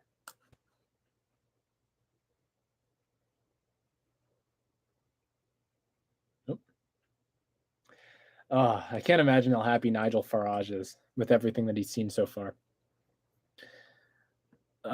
First, unlike the very careful caveating from other Labour folk, Bridget Phillipson developed not just a local victory speech as the first MP, but was pretty much a national victory speech, yeah. Reform UK beat the Conservatives easily. They doubled up the Conservatives, actually. They got 29% of the vote. An historic moment. Ooh, is it a historic moment or an historic moment? That's weird. An historic moment, a historic moment. Maybe in British English, it is an historic moment.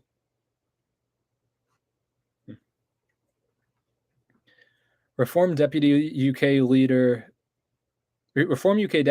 David Bull has been, I've never seen this guy, has been speaking about his party's success in the vote share, historic moment, the shy reformers coming out in droves.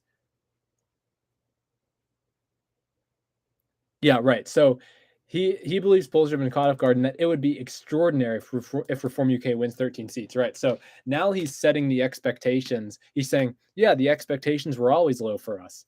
We were expected to get like a tiny handful of seats. We're actually going to get over a dozen, maybe.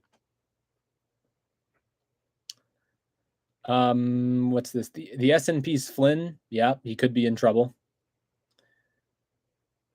This is the leader of the Scottish Nationalist Party, not the overall leader in the party, but the leader of the group that goes to Westminster. The actual leader of the party is in the Scottish Parliament. And they're saying Flynn is actually predicted to fall. Really? I thought he was in urban Aberdeen. It surprises me.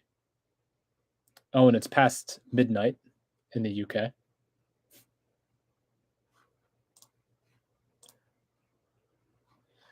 Yeah, I'm checking. Still no more results. Still no more results.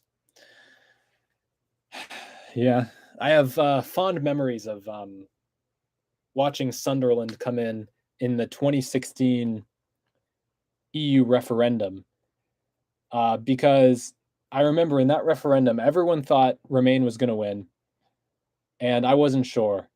And the first 4 results were all wins for Remain because there was Gibraltar, which voted massively to Remain. What was the second result that was declared? Second result was Newcastle, which voted narrowly to Remain. Right, and then you had 2 areas in Scotland which voted to Remain. And then Sunderland came in, and it was clear that Leave had won there by a lot. And that's when I really started to believe, Leave have a clear chance here. And with Reform, Reform at 29%. That's a huge overperformance. Can Reform actually take any seats in the Northeast? That would be really extraordinary. I want to check something.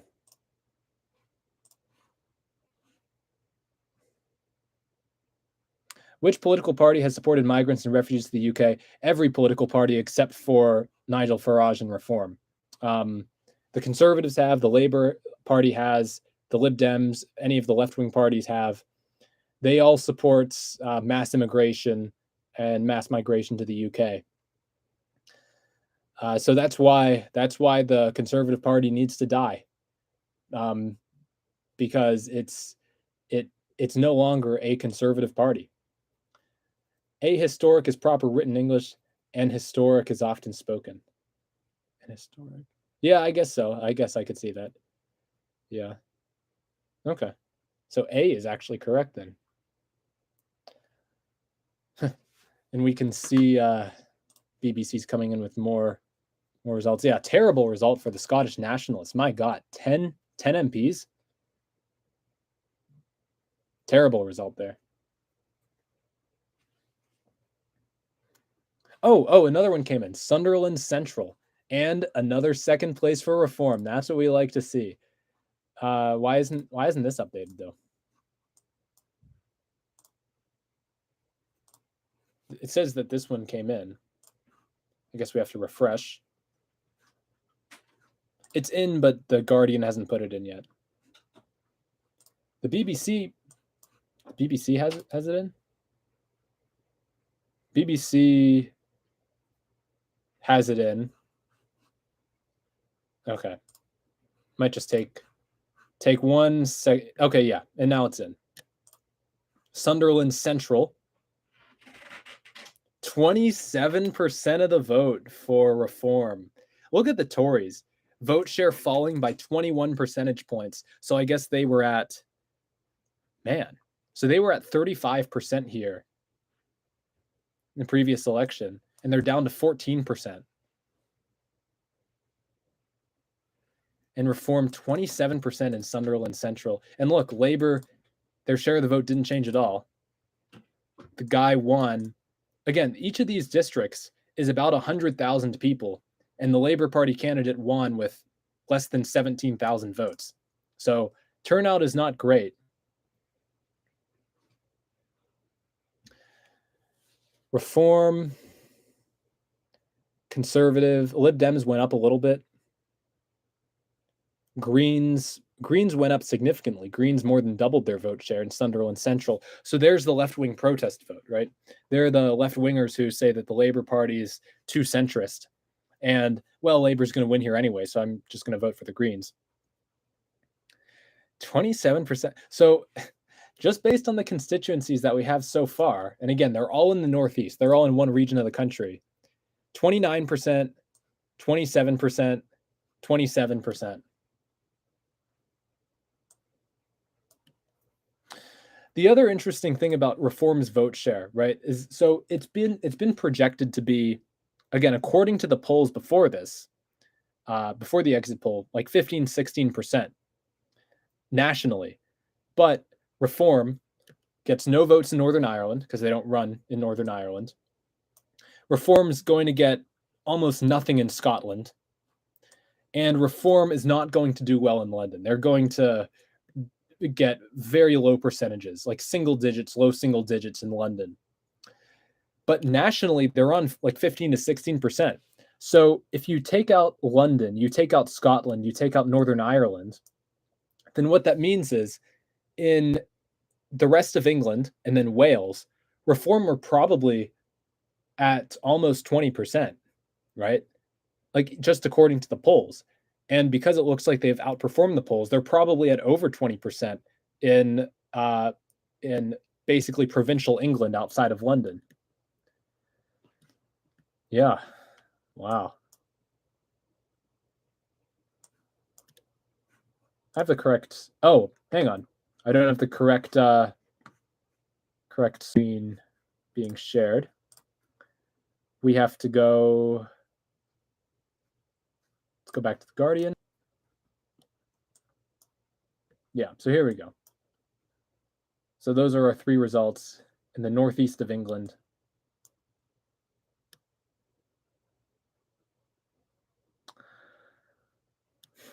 So I wonder what other results are going to come in first. We can look at the proportional map very briefly. Oh, and they have latest seats declared. Okay.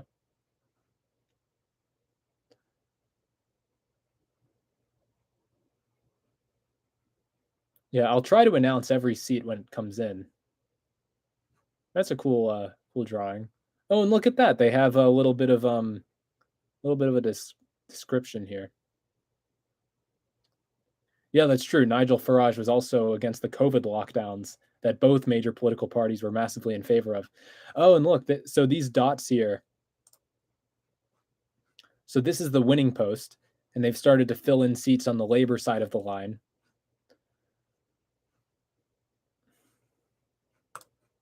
Proportional, and here they are. Here's all the seats, now the same size. Because geographical, they're so small. They're just tiny little dots up there in the urban northeast. But there they are. And we can zoom into them too. All right. Go back to geographical. Any more updates on BBC?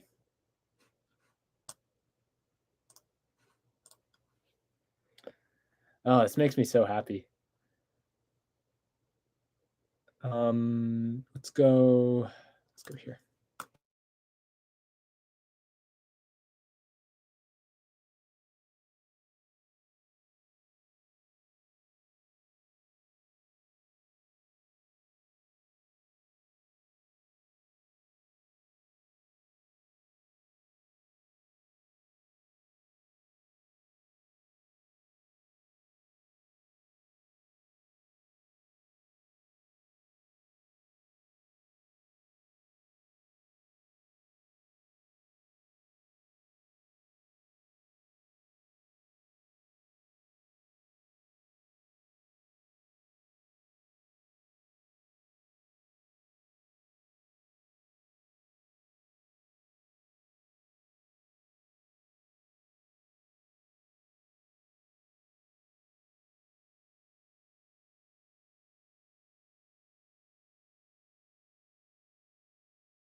We'll stop sharing. Do you want us to bring you some dinner? Oh. Yeah, sure, if you want. We'll stop sharing. Oh, are we back?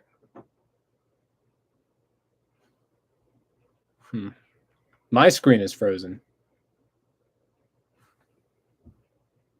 I don't know if I give it a minute to see if it unfreezes. Oh, wait, I think there's an option to...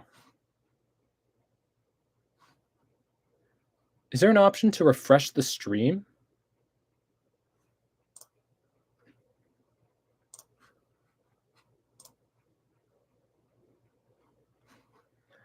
Let's see.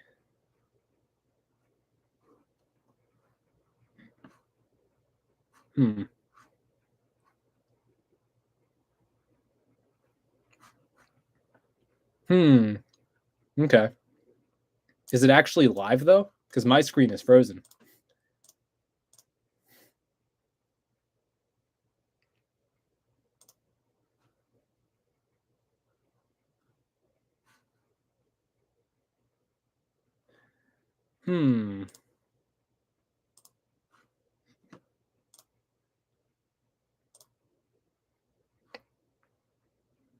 Question is, how can I refresh the stream? It is live?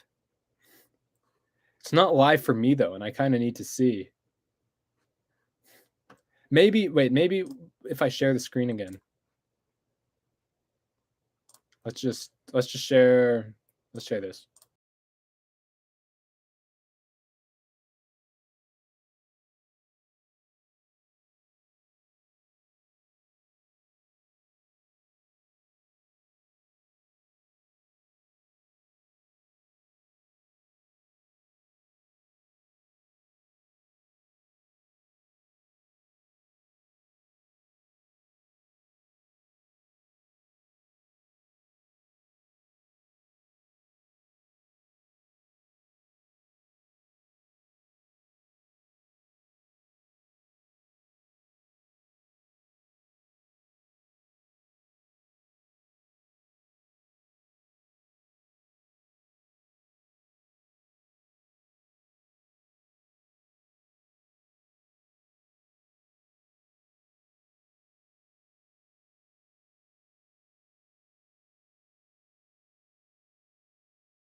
Yeah, I mean, it's probably live. It's just frozen for me.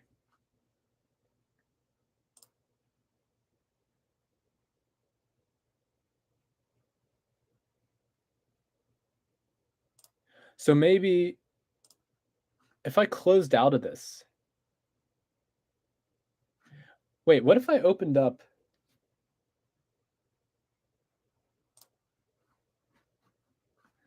Maybe if I opened up a new tab.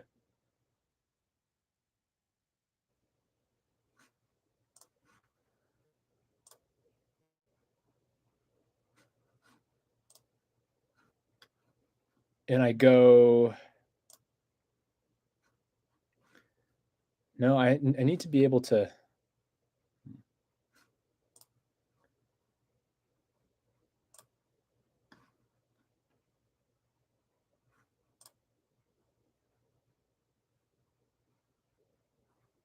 Live. And then go in this way.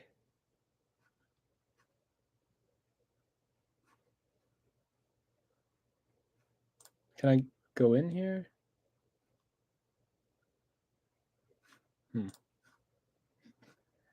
Yeah, I mean, I know you're saying I'm live, but I think if I close this out, it won't end the stream. I'm just gonna try it.